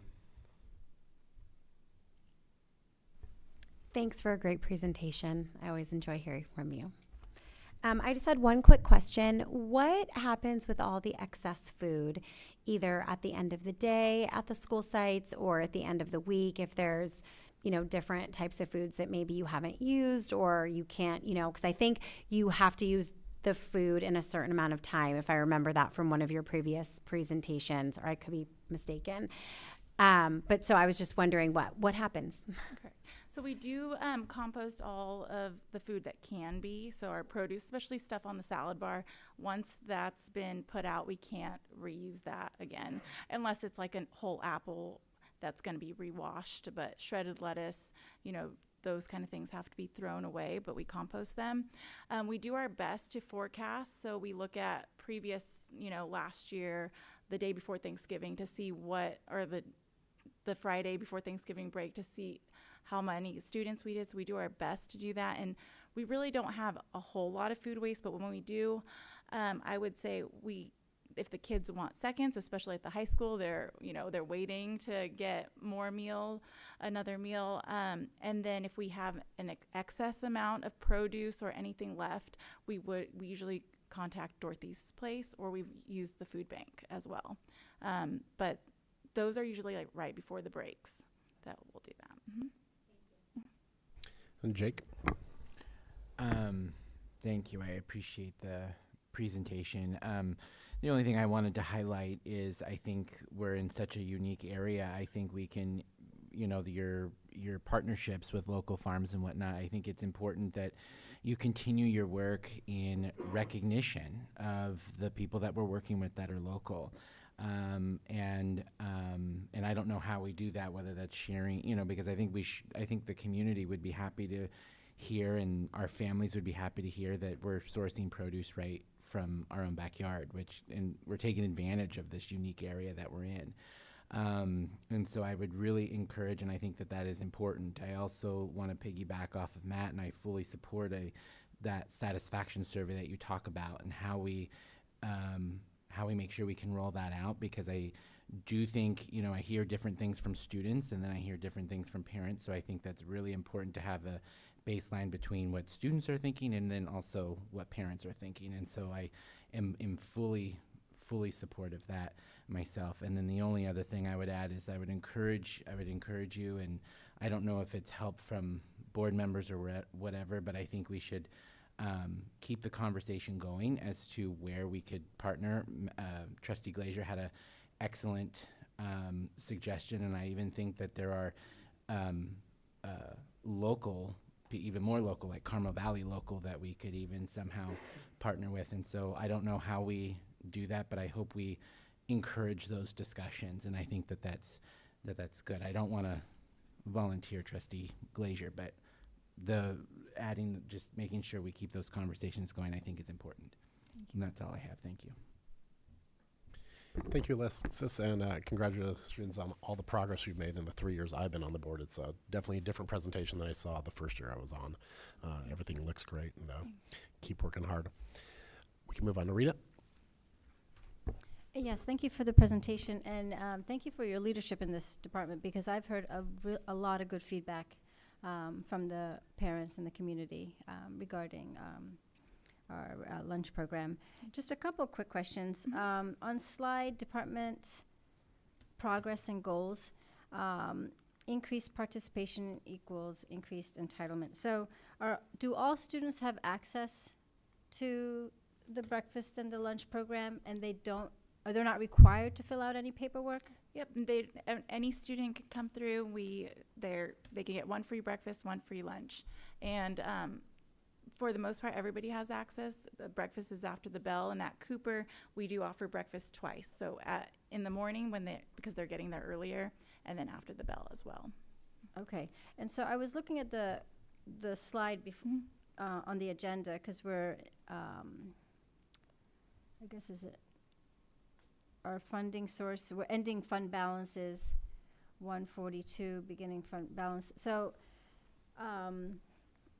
so are we maximizing, I guess, the participation through like advertisement or just informing families and students? Yeah, so we have our website, and then in the beginning of the year, we do our best to send out an email, and anytime the menu changes, I send out an email to our principals, and they remind the students and the families that the meals are free, and then sometimes they send it out on all their Friday emails as well. Okay. And then the schedule of the breakfast, because the breakfast and lunch seemed, the participation is almost equal. And you mentioned something about the timing of the breakfast after the bell rings. What time do the kids have access to? So it depends on the site, but it's usually about 9:30 or 10 o'clock is breakfast. And does that align with the recess, maybe? Yes. Okay, yes. got it. And then the hot food. Okay, so River School and Tular with department progress slide. It's all hot food done on site. So both sites have warming equipment? Yes. Is that the result of the hot food? Yes. Okay. Yeah. Got it. And then lastly, I know some parents, if they're watching the video at home, they're thinking Domino's Pizza, But if I'm not mistaken, I think there's a special recipe that they have to follow specifically for school districts that aligns with the guidelines. Yes, it's called the Domino's Smart Slice. So it's whole grain crust, and they follow all the nutrition requirements for schools. So I just wanted to mention that for the public. Yes. But other than that, thank you so much. Keep up the great work. Thank you. I'm hearing really amazing things. Thank you. Thank you. Thank you. Juliet, you're up next. Yeah, so I think it's just amazing. I mean, all the photos, I can tell. I was like, oh, that's the high school. So I think it's amazing. That is the experience that I've had. So I feel very fortunate to be able to, every day you can go, if you're feeling hungry ever, you can go get food, and it's always high quality food. And a few of the favorites that I just wanted to point out, definitely the strawberries and the grapes have been really good recently. And then the hash browns, bagels, scones, and pizza are all very much favorites. My friends and I are always like, it's scone day. So we get really excited about those. And it's just been amazing as someone who's gone through the school district to see the improvement of the quality of food and how students actually want to go get food, and they're excited about what's on the menu, and they know like, oh, this certain day is this certain food. So I think you guys have really done a very good job of making it appetizing to kids and making it very good and advertised as well, so we know what we're getting before we go and get our food. So thank you. Thank you, Juliet, for your boots on the ground report. That's nice to hear. And thank you, Alexis. That was an information only item, so there will be no action taken. For the next agenda item, I'm stating for the record that I am recusing myself to avoid any conflict between myself and DMC Commercial Incorporated, and I will step out of the room. I'll ask Jake, our clerk, to preside over this agenda item in my absence. Thank you.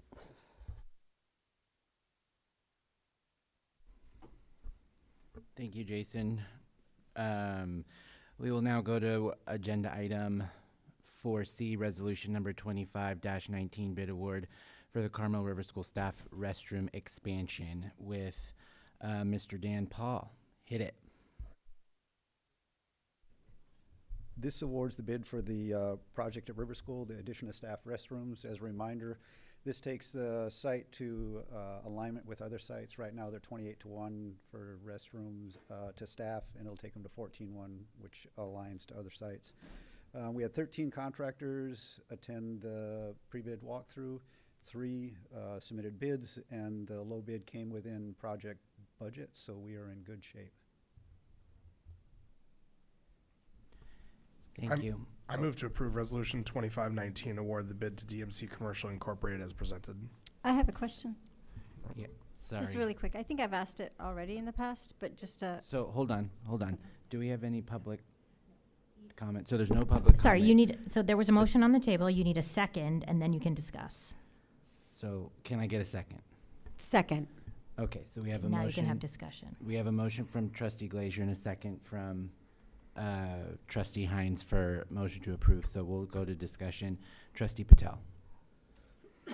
okay. Looking at Exhibit A, bid results. I know we've had a lot of success with Kent Construction. It looks like we went with the lowest bid for the project.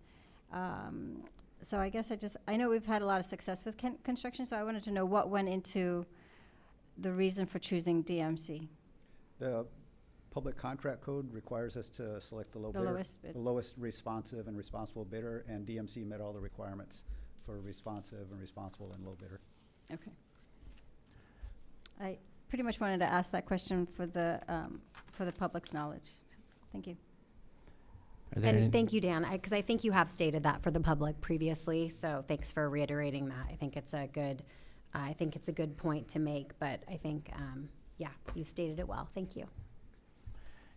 Do we have any other comments or questions for Dan Paul? You have to put in a card to speak, and we're already in the item, so I don't think that's possible any longer. Michelle, will you please call the roll? Board Clerk Jake Odello. Yes. Board Member Sarah Hines. Yes. Board Member Matt Glazer. Yes. Board Member Rita Patel. Yes. Can you call Jason back in?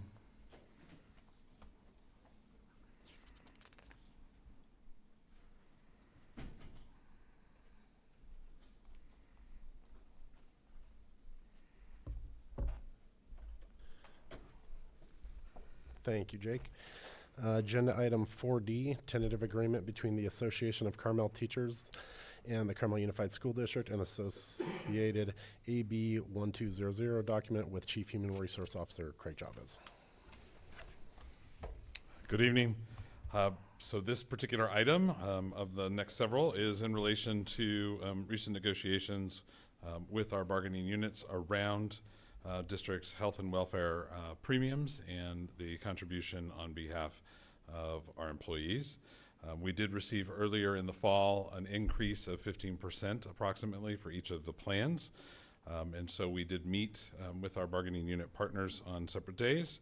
This is with Association of Carmel Teachers.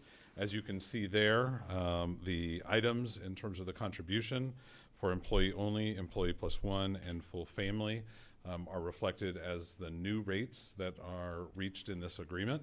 If you open the attachment, it would reflect that information in that agreement. This is for plan year 2026, so this would be effective for those plans that take place in starting January 1 of 2026. And at this time, open enrollment is in process. So I'm available for questions. Thank you. And since there was no request for public comments, we'll start this one. Did you start with Sarah when I was out? Or anybody? We didn't have any questions? Okay. We can start with Jake and work our way around if there's any questions. I do not have any questions. Thank you. Thank you, Craig. I just wanted to note that the two union presidents, or union president and former president, both gave you accolades on how negotiations had gone and how productive it was. So I'm glad to hear that. I'm glad they went well. Yes, me too. Go ahead, Rita. Thank you, Matt. Nothing. Perfect. Okay. I'll make a motion to approve the tentative agreement. I'm sorry, yes, I will. I'll make a motion to approve the tentative agreement between ACT and CUSD and associated AB 1200 document as presented. That's second. Board President Jason Remenzi. Yes. Board Clerk Jake Odello. Yes. Board Member Sarah Hines. Yes. Board Member Matt Glazer. Yes. Board Member Rita Patel. Yes. Thank you. Agenda item 4E, tentative agreement between the California Schools Employee Association, CSEA, and its Chapter 190 and the Carmel Unified School District and associated AB 1200 document with Chief Human Resource Officer Craig Chavez. So this is similar to the last item in that it is the new rates for contributions, but related to our Classified School Employee Association and the Chapter 190. All of the information is similar. We were able to reach a similar agreement with both parties. This reflects that with our classified bargaining unit. Thank you, Craig. Again, there was no request for public comments on this agenda item, and since there was no questions or comments before, I'll just open it up to any board member that would like to ask a question. Thank you. May I receive a motion? I move to approve the tentative agreement between CSEA, CSD, and Associate AB 1200 document as presented. Second. Board President Jason Remenzi. Yes. Board Clerk Jake Odello. Yes. Board Member Sarah Hines. Yes. Board Member Matt Glazer. Yes. Board Member Rita Patel. Yes. Thank you. Agenda item 4F, Health and Welfare Plan Rate Sheets for Carmel Unified School District Unrepresented Employees, Plan Year 2026 with Chief Human Resource Officer Craig Chavez. So the last two items are in relation to our two bargaining units, but we do have other employees in the organization that are not a part of those bargaining units. This particular item is to go ahead and set the contribution rates at the same amount so that all employees in the district are receiving similar contributions. Thank you, Craig. Since there is no request for public comment, and since there was no questions on the last two bargaining groups, I assume we can just request a motion. I move to approve the 2026 health and welfare rate sheets for unrepresented employees as presented. Second. Board President Jason Remenzi. Yes. Board Clerk Jake Odello. Yes. Board Member Sarah Hines. Yes. Board Member Matt Glazer. Yes. Board Member Rita Patel. Yes. Agenda item 4G, Memorandum of Understanding between the California Schools Employee Association, CSEA, and its Chapter 190, and the Carmel Unified School District, still with Craig Chavez. So actually, due to the increase of services in one particular area, one program within the district, there was a desire on the part of the district to increase a position that was part-time to full-time. That position was also shared by one individual who had two different roles. So in order to go ahead and move forward with that process, we needed to work with CSEA because of that impact to that employee. What this does is allows us to move forward in increasing the services where they're needed while not negatively impacting the employee. So this agreement codifies that and makes sure that we're all on the same page.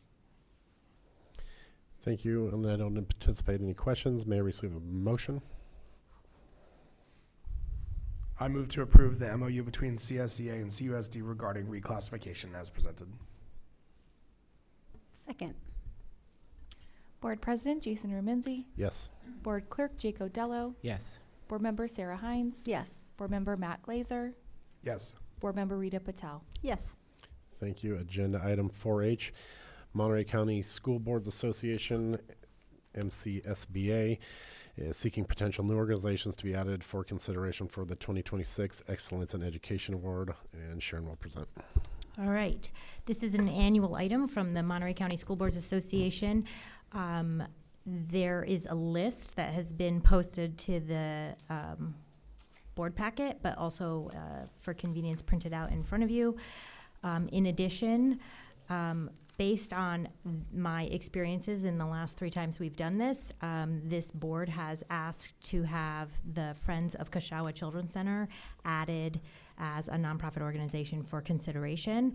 So we went ahead and provided a write-up, which is also posted to the board agenda, but also printed out for convenience right now for your consideration. If you want to go ahead and add that one in as you have in the past, that's fine. We will go ahead and do that. And then we can nominate up to 3 organizations. So I'll be quiet and let you all discuss and review the document. And then we will need to take action on this for us to be able to forward your nominations on to the County Office of Education. And as for explanations, I just want to be really clear. I'm not suggesting that you nominate this organization, but it has been the history of this board, and so I've attached the information ahead of time. Sharon, I have a quick question. Who won? Do we know who won last year? So we don't not because I think we had. I was worried someone was going to ask sorry, that question, and I I don't feel like, actually know. I feel like we had that conversation last year. Is it on the bottom? Is it on the bottom? It's on the last page. Amazing. Oh, there Thank it you. is. Yep. Thank you. So for everyone who's watching, Girls Health in Girls' Hands won last year.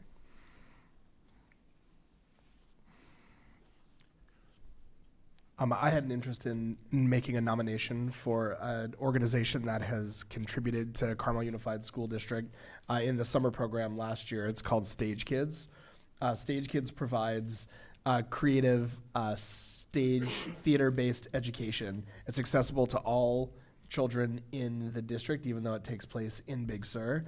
And it partnered with CUSD last summer and provided, I believe it was 2 weeks of the summer program, or maybe it was just 1 week. 1 week. 1 week of the summer program as a community partnership.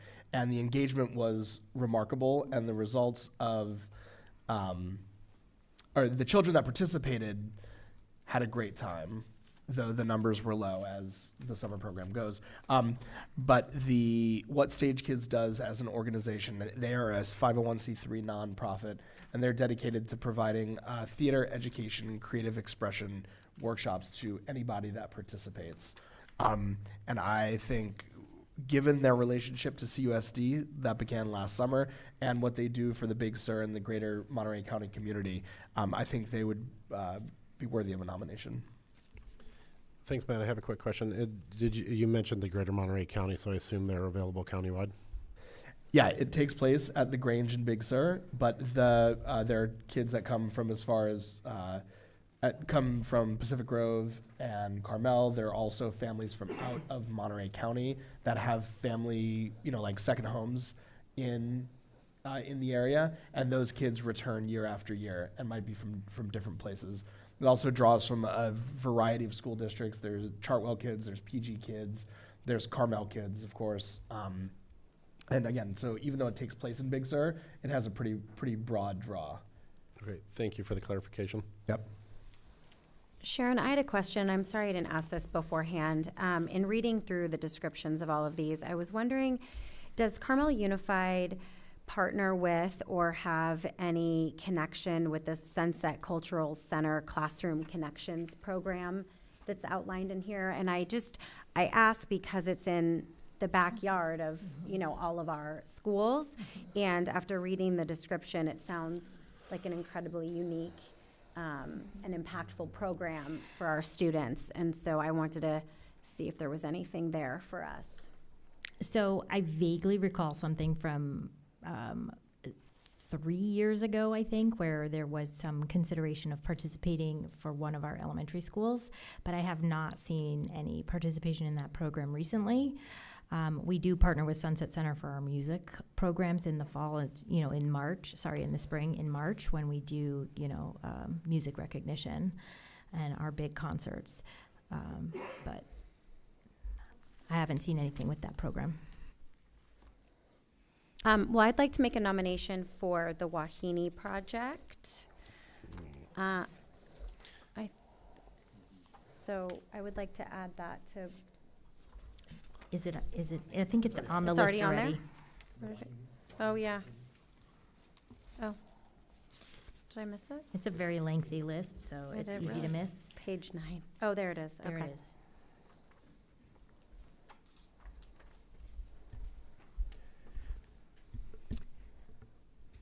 For me, I was surprised to not have seen the United Way of Monterey County.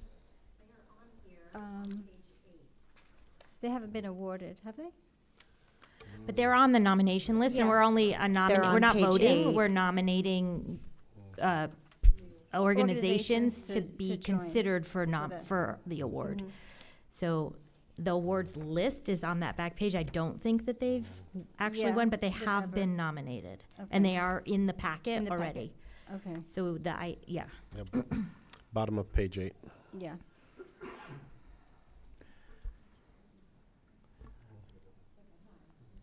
I will go ahead and make a motion to nominate Stage Kids and Friends of Kashawa Children's Center to be nominated for the 2026 Excellent in Education Award with MCSBA. Second. Board President Jason Remenzi. Yes. Board Clerk Jake Odello. Yes. Board Member Sarah Hines. Yes. Board Member Matt Glazer. Yes. Board Member Rita Patel. Yes. Thank you. Thank you. I Gotcha. just want to make sure that there isn't a third. We're allowed Yeah. 3. I know that this is a pretty comprehensive Yeah, it's list very already. So, comprehensive, yeah. all right. Okay. Moving on. Agenda item 4I, approve December 10th, 2025 as the annual organization meeting date, and Sharon will present. There's really nothing to present. Sorry. It's just that we have to designate, and the board has to approve the December meeting as the annual organization meeting. I move to approve the December 10th, 2025 as the Carmel Unified School District Board of Education's annual organizational meeting date. Second. Board President Jason Remenzi. Yes. Board Clerk Jake Odello. Yes. Board Member Sarah Hines. Yes. Board Member Matt Glazer. Yes. Board Member Rita Patel. Yes. Thank you. Agenda item 4J, our governance handbook review. I think everybody's had a chance to review it. This project started a couple years ago. We hadn't updated it for years besides just name changes. So we met with 2 facilitators as a group a couple weeks ago and came up with some changes. Those changes are reflected in the final version. I think it covers most everything, and I'm really proud of the work that this board did to get to this point. We tried to start this with the last board and didn't really get too far with it, and you guys took the helm and closed out the deal. There were no requests for public comments, so we can have a discussion if anybody has any questions or comments or requests on the current version. And there was a small group working on this, right? It was a small group. It started, the original start last year was board president and board clerk. And then this year, Matt and I were a small committee that started the work to just kind of get a rough framework for it. And then we met with the 2 facilitators from Leadership Associates. Well, I think the work has been really good, and you and Trustee Glazer have done a very good job in the framework, and super proud of this, and I think this board should be proud of it too. So I want to thank those that did the smaller group that did the work. Thank you. The bulk of that recognition should go to Sharon and Michelle, who compiled a ton of data for Matt and I to just say yay or nay to, pretty much. I would also like to thank Sharon and Michelle for all your hard work in gathering and compiling that information for the handbook. I'd also like to thank Sharon for the governance workshop that you put together with the 2 facilitators. As Jason mentioned, I thought it was really productive, and I thought the way we went through the handbook and really talked about the different components and what we wanted to include and what we should include and why and all the things. I thought it was a really productive discussion, and overall it was a productive meeting. So I want to thank everybody for their engagement and their involvement in that. And then lastly, thank you to Jason and Matt for all your hard work that went into pushing this over the finish line, because I know this is one of those things that can definitely like drag on and on and on, because it might in the moment not be priority number 1. But the governance handbook is a really, really integral part to what we do and how we do it. So I feel like we all felt that level of importance of completing this project was high. So I'd like to thank you both again for your enthusiasm to finish this. Rita or Matt, do you have anything to add? Go ahead. Yeah, just thank you to the team that worked on this governance handbook. And I just want to echo what my fellow board members had stated, that it was we had a good retreat, and we're able to come together and create the handbook. Thank you. Yeah, as you know, I'm passionate about procedure, which is fun and dorky all at the same time, but also highly essential for us to work well together. And when we say we, it's whoever occupies these seats. Getting this done in between an election cycle is key, because it lays the groundwork for all of our future work and the continuity. And to make sure we don't end up in a situation where Carmel Unified School District has a governance handbook that hasn't been updated since 2012, and that needs, or 2018, but that has the groundwork for perpetual review and in dictating how we do business. So I emphatically support, I know we're not taking any action right now, but looking at what this draft does and what this work does and what we accomplished as a board of 5, and major echo from Michelle and Sharon, an incredible amount of research and comparative work and cross-referencing a variety of codes and answering my weird questions about procedure and legality and all of the things that came up at the committee level. You did an incredible amount of work to get us to this place. And because of that, we're better for it, and it's something that we can lean on, and I'll look forward to presenting this to the public in its final form. Thank you, and this was an information-only item.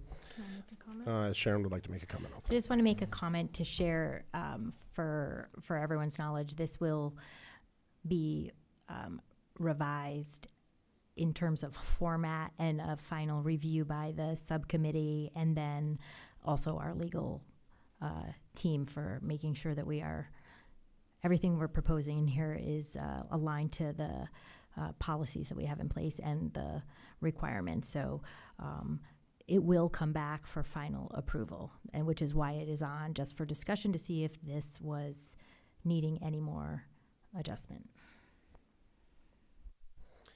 Thank you. Item 5.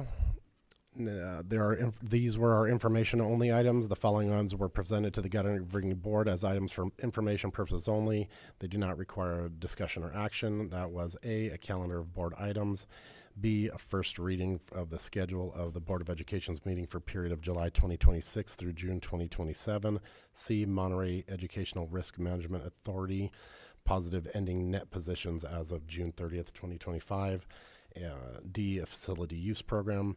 And the board will open up for public comment, starting with Annalise Moore.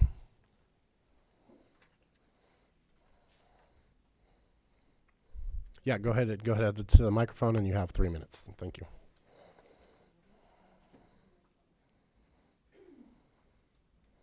Good evening. Thank you very much for allowing me to speak.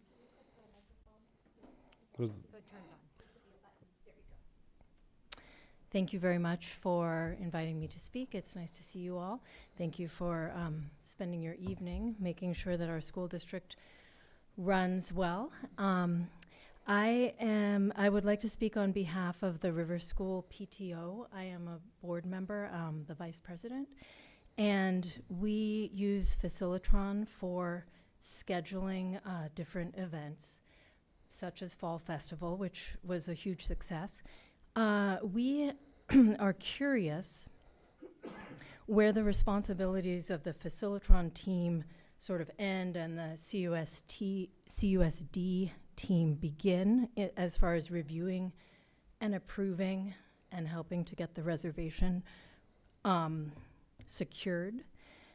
Because we've received communication from CUSD, we will check with Facilitron. And so we're wondering, like, what part of it is owned by Facilitron versus the district, so that we can understand the process better. It has felt at times like there was a moving target on what was required for certificates of insurance. So we would submit one preemptively, is this going to work? And then we would find out potentially at go time almost that in fact the wrong entity was named as additional insured. And so we're hoping to sort of kind of streamline that process so that we don't have last minute surprises and have to rush, because that's not good for us, and I'm sure it's not good for the district team either. And yeah, that's what we'd like to say for now. Thank you. Thank you. Next up is Justin Bell.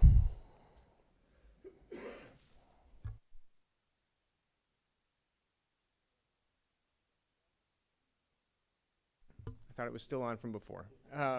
So I'm Justin Bell. I'm the president of the Carmel River Dads. We throw the camp out at the river school. We do some other activities like movie nights, and we're looking to add some things to our agenda. I just wanted to kind of echo what the PTO statement was. We had similar experiences with, sending the guidelines to our insurance provider, providing that insurance, it gets kicked back. And then also just having kind of the blank face of the Facilitron looking back at us and saying, okay, is it hung up on something I didn't do? Is it hung up on, where is it going behind the scenes? For our camp out last year, we put in our request, well over a month ahead of time, and then we had a back and forth about the insurance, and it didn't get approved until like the week of. And so it just made it more challenging to accept reservations and really put the word out when I felt like maybe the rug was going to get pulled out from under us on the Facilitron side. That said, we just had a movie night at River School. So appreciate the equipment, the facility being available, custodial staff staying late and working with us and everything. So that part has been very, very positive in supporting. So that's what I wanted to say. Thank you all for being here and for what you do. Thank you. Rita, you mentioned earlier that you may have a clarifying question regarding this.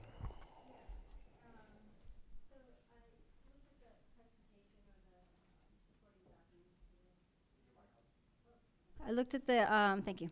I was reviewing the supporting documents for the procedure, and I guess I wanted, one area where I needed some clarification was the difference between external renters and internal, I guess, requests.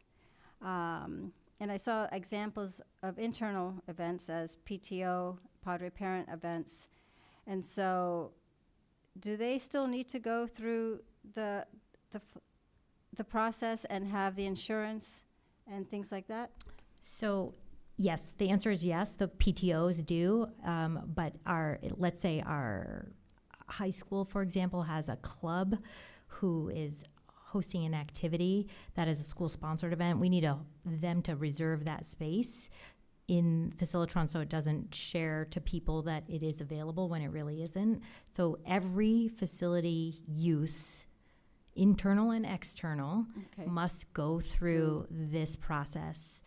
And so that is why there are two different delineations in that document. So external could be, someone who wants to rent the facility for some event that they're doing associated with some organization that is not Carmel Unified. So then like we the soccer. internal PTO is its own organization. So, but we are viewing, like in this document, we are viewing them as an internal organization because we will give priority to our own PTOs. They're trying to support our schools and build community with us. So that's the idea of why they're classified as internal on this document and not external, even though they do have requirements for insurance and things like that. And I hear what the public comment. I will, I can work on trying to provide greater clarity. And as is noted, we have someone who definitely is an expert at using this system and this process and is happy to sit down and meet with anyone one-on-one to help improve understanding of how it all works. Okay. So if a PTO needs to do the Padre Parent, like the meetings, they would need to go through this process to even have a meeting? Correct. And they would need the insurance? I believe so. Okay. They are not Carmel Unified School District. They are their own organization, and they have to have their own insurance for those different things. Okay. So, and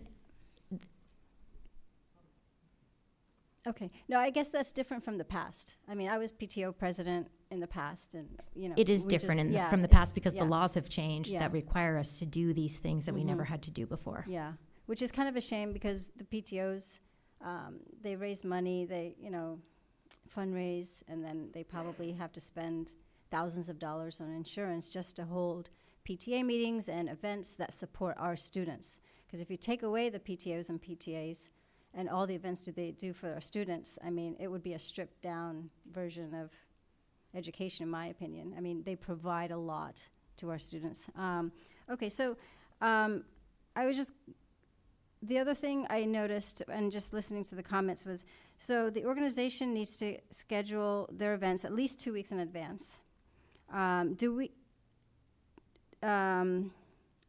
Does the organization have access to the centralized scheduling calendar so they can see who's before them or after them? There's a calendar online. Online. Which shows what's available on what day.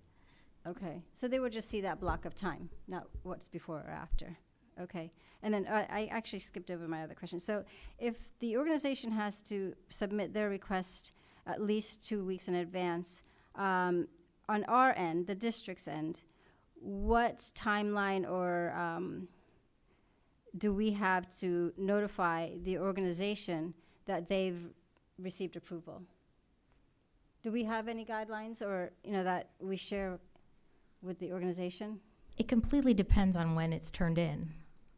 I think that's a Okay. that's a Well, that one that's a gentleman, specific to each scenario. Okay. So Well, I don't know the names of the two parents that spoke, but okay. But he mentioned they put the paperwork in like months in advance, and then as a district, do we give them like 7 days in advance notice or like 2 weeks notice before their event? Do we have guidelines on our end of when we have to, you know? I'll just reiterate what I said, which is it depends on when the information is completely, the full package is received with the right information. It's just really event specific. There's no way to answer that because if something's missing from the submission, then we have to go back to the organization or the nonprofit or the PTO or whatever it is to get the information. It's a back and forth. Each Yeah. one is specific to their situation. Yeah. No, I get that. But if an application, like, I mean, in pharmacy, if I submit an application to the state, they receive my application, they review it the first week, they get my application, and then they usually, within 7 to 10 days, report back to me what's missing, right? So there's like timelines and processes on both sides, both entities. So that may be something to look into for the district.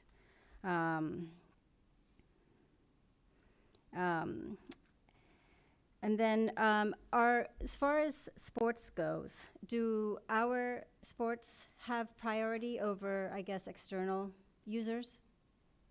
Carmel Unified events and activities have priority over anyone else. Okay, yeah, and I know at Carmel Middle School, our campuses are closed from 7:30 to 4 o'clock? And so, starting at 4 o'clock, do our sports use the fields, like from 4 to 6, and then at 6 o'clock, what happens? All Carmel Unified activities and events are put in through this system. Okay. And if it's not put in, then It's available? it's available. Okay, so if someone sees the CMS fields are available at 4 o'clock, they can go through this system and just rent it. Anyone can put in a request, Anyone. and it can either be approved or denied. Denied.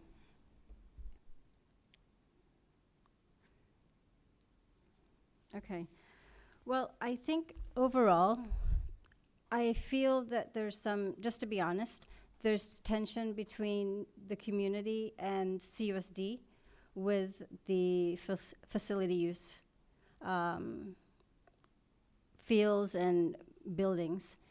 And I'd like to just encourage the district to strengthen the partnership with our communities, sports, soccer, the different athletic organizations locally, and also with our PTOs and PTOs, because they do serve all our students athletically and just extracurricular. And I think it would be just wise for us to continue to work on making this process easier and just more streamlined, so everyone's on the same page, and so we're all good partners to each other because we're serving the students. I think that's our number one goal, the parents' number one goal, and so that's why I requested that this agenda item be put on the agenda so we can clarify the process and get both parties on the same page. Thank you, Rita. Sharon, can somebody reach out to the two people that spoke tonight to put them in touch with the person that you talked about possibly being the expert? Yes. Thank you.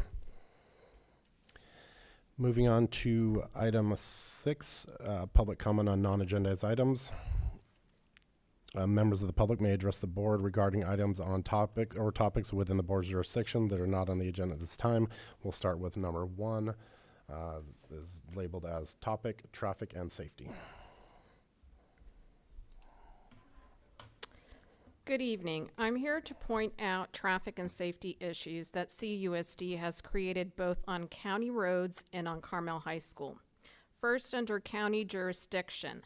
This week, CUSD opened up 2 access roads and the new gates from Carmel High School onto Morse Drive, a county-owned roadway. Based on our search on the county's permit system, we have not been able to locate an approved encroachment permit from Monterey County Public Works. This district does not have legal authority to create new traffic flows on roads outside of your jurisdiction.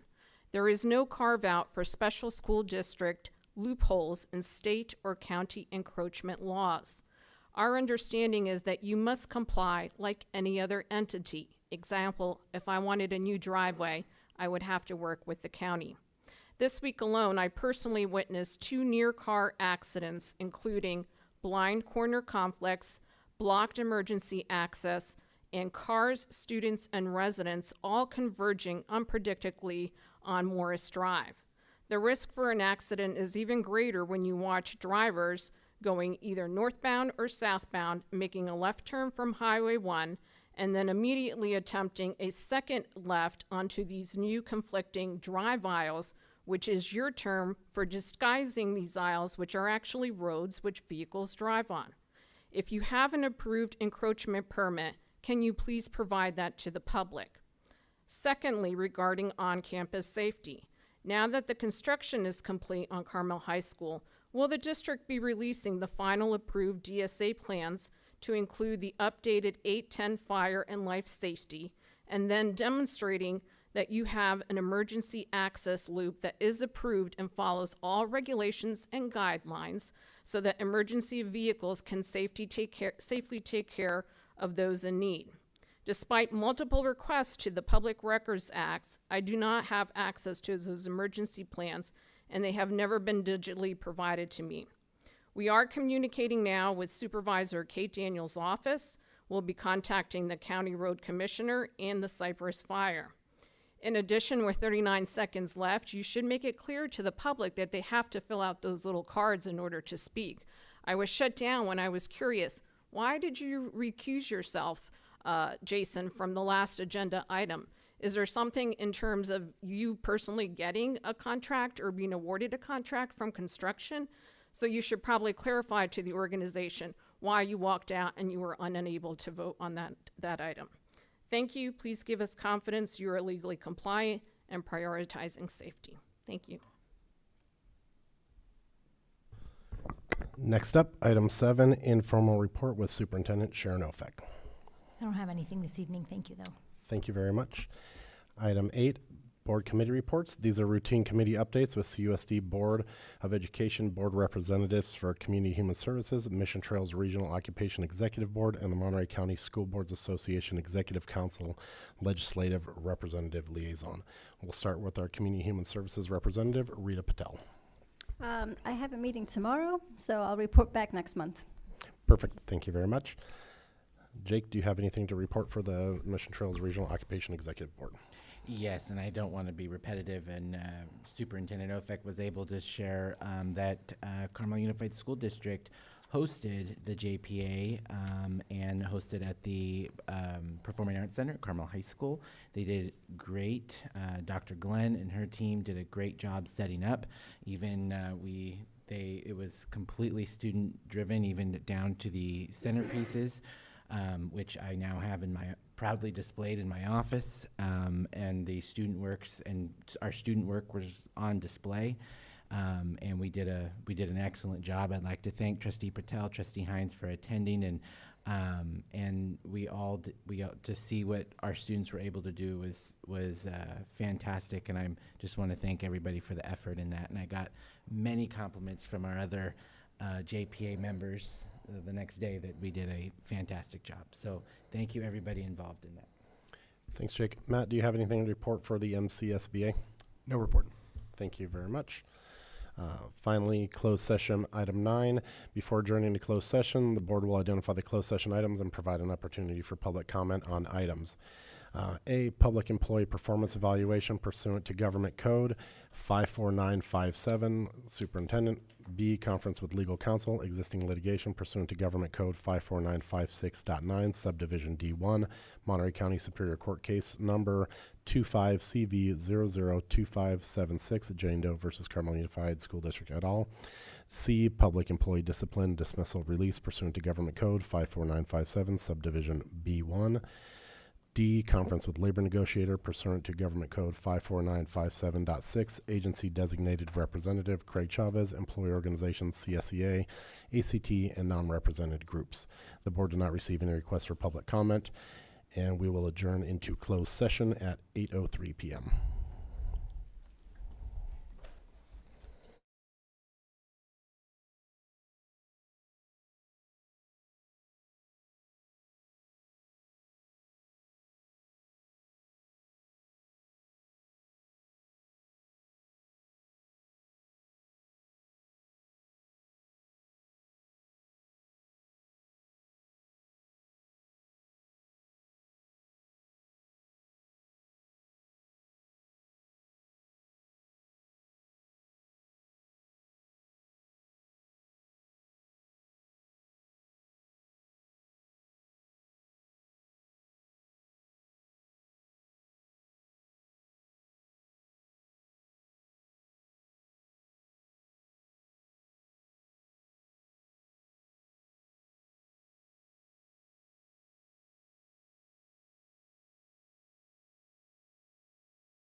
Good evening. The board adjourns from closed session to open session at 9:55 p.m. Coming out of closed session, the board reports the following. For item 9A, the board completed a mid-year review with the superintendent. For item 9B, the board received a legal update from legal counsel regarding the case reference on the agenda. For item 9C, the board received an update from district staff and provided direction. For item 9D, the board met with district staff and provided direction. I adjourn this meeting at 9:55 p.m. Thank you.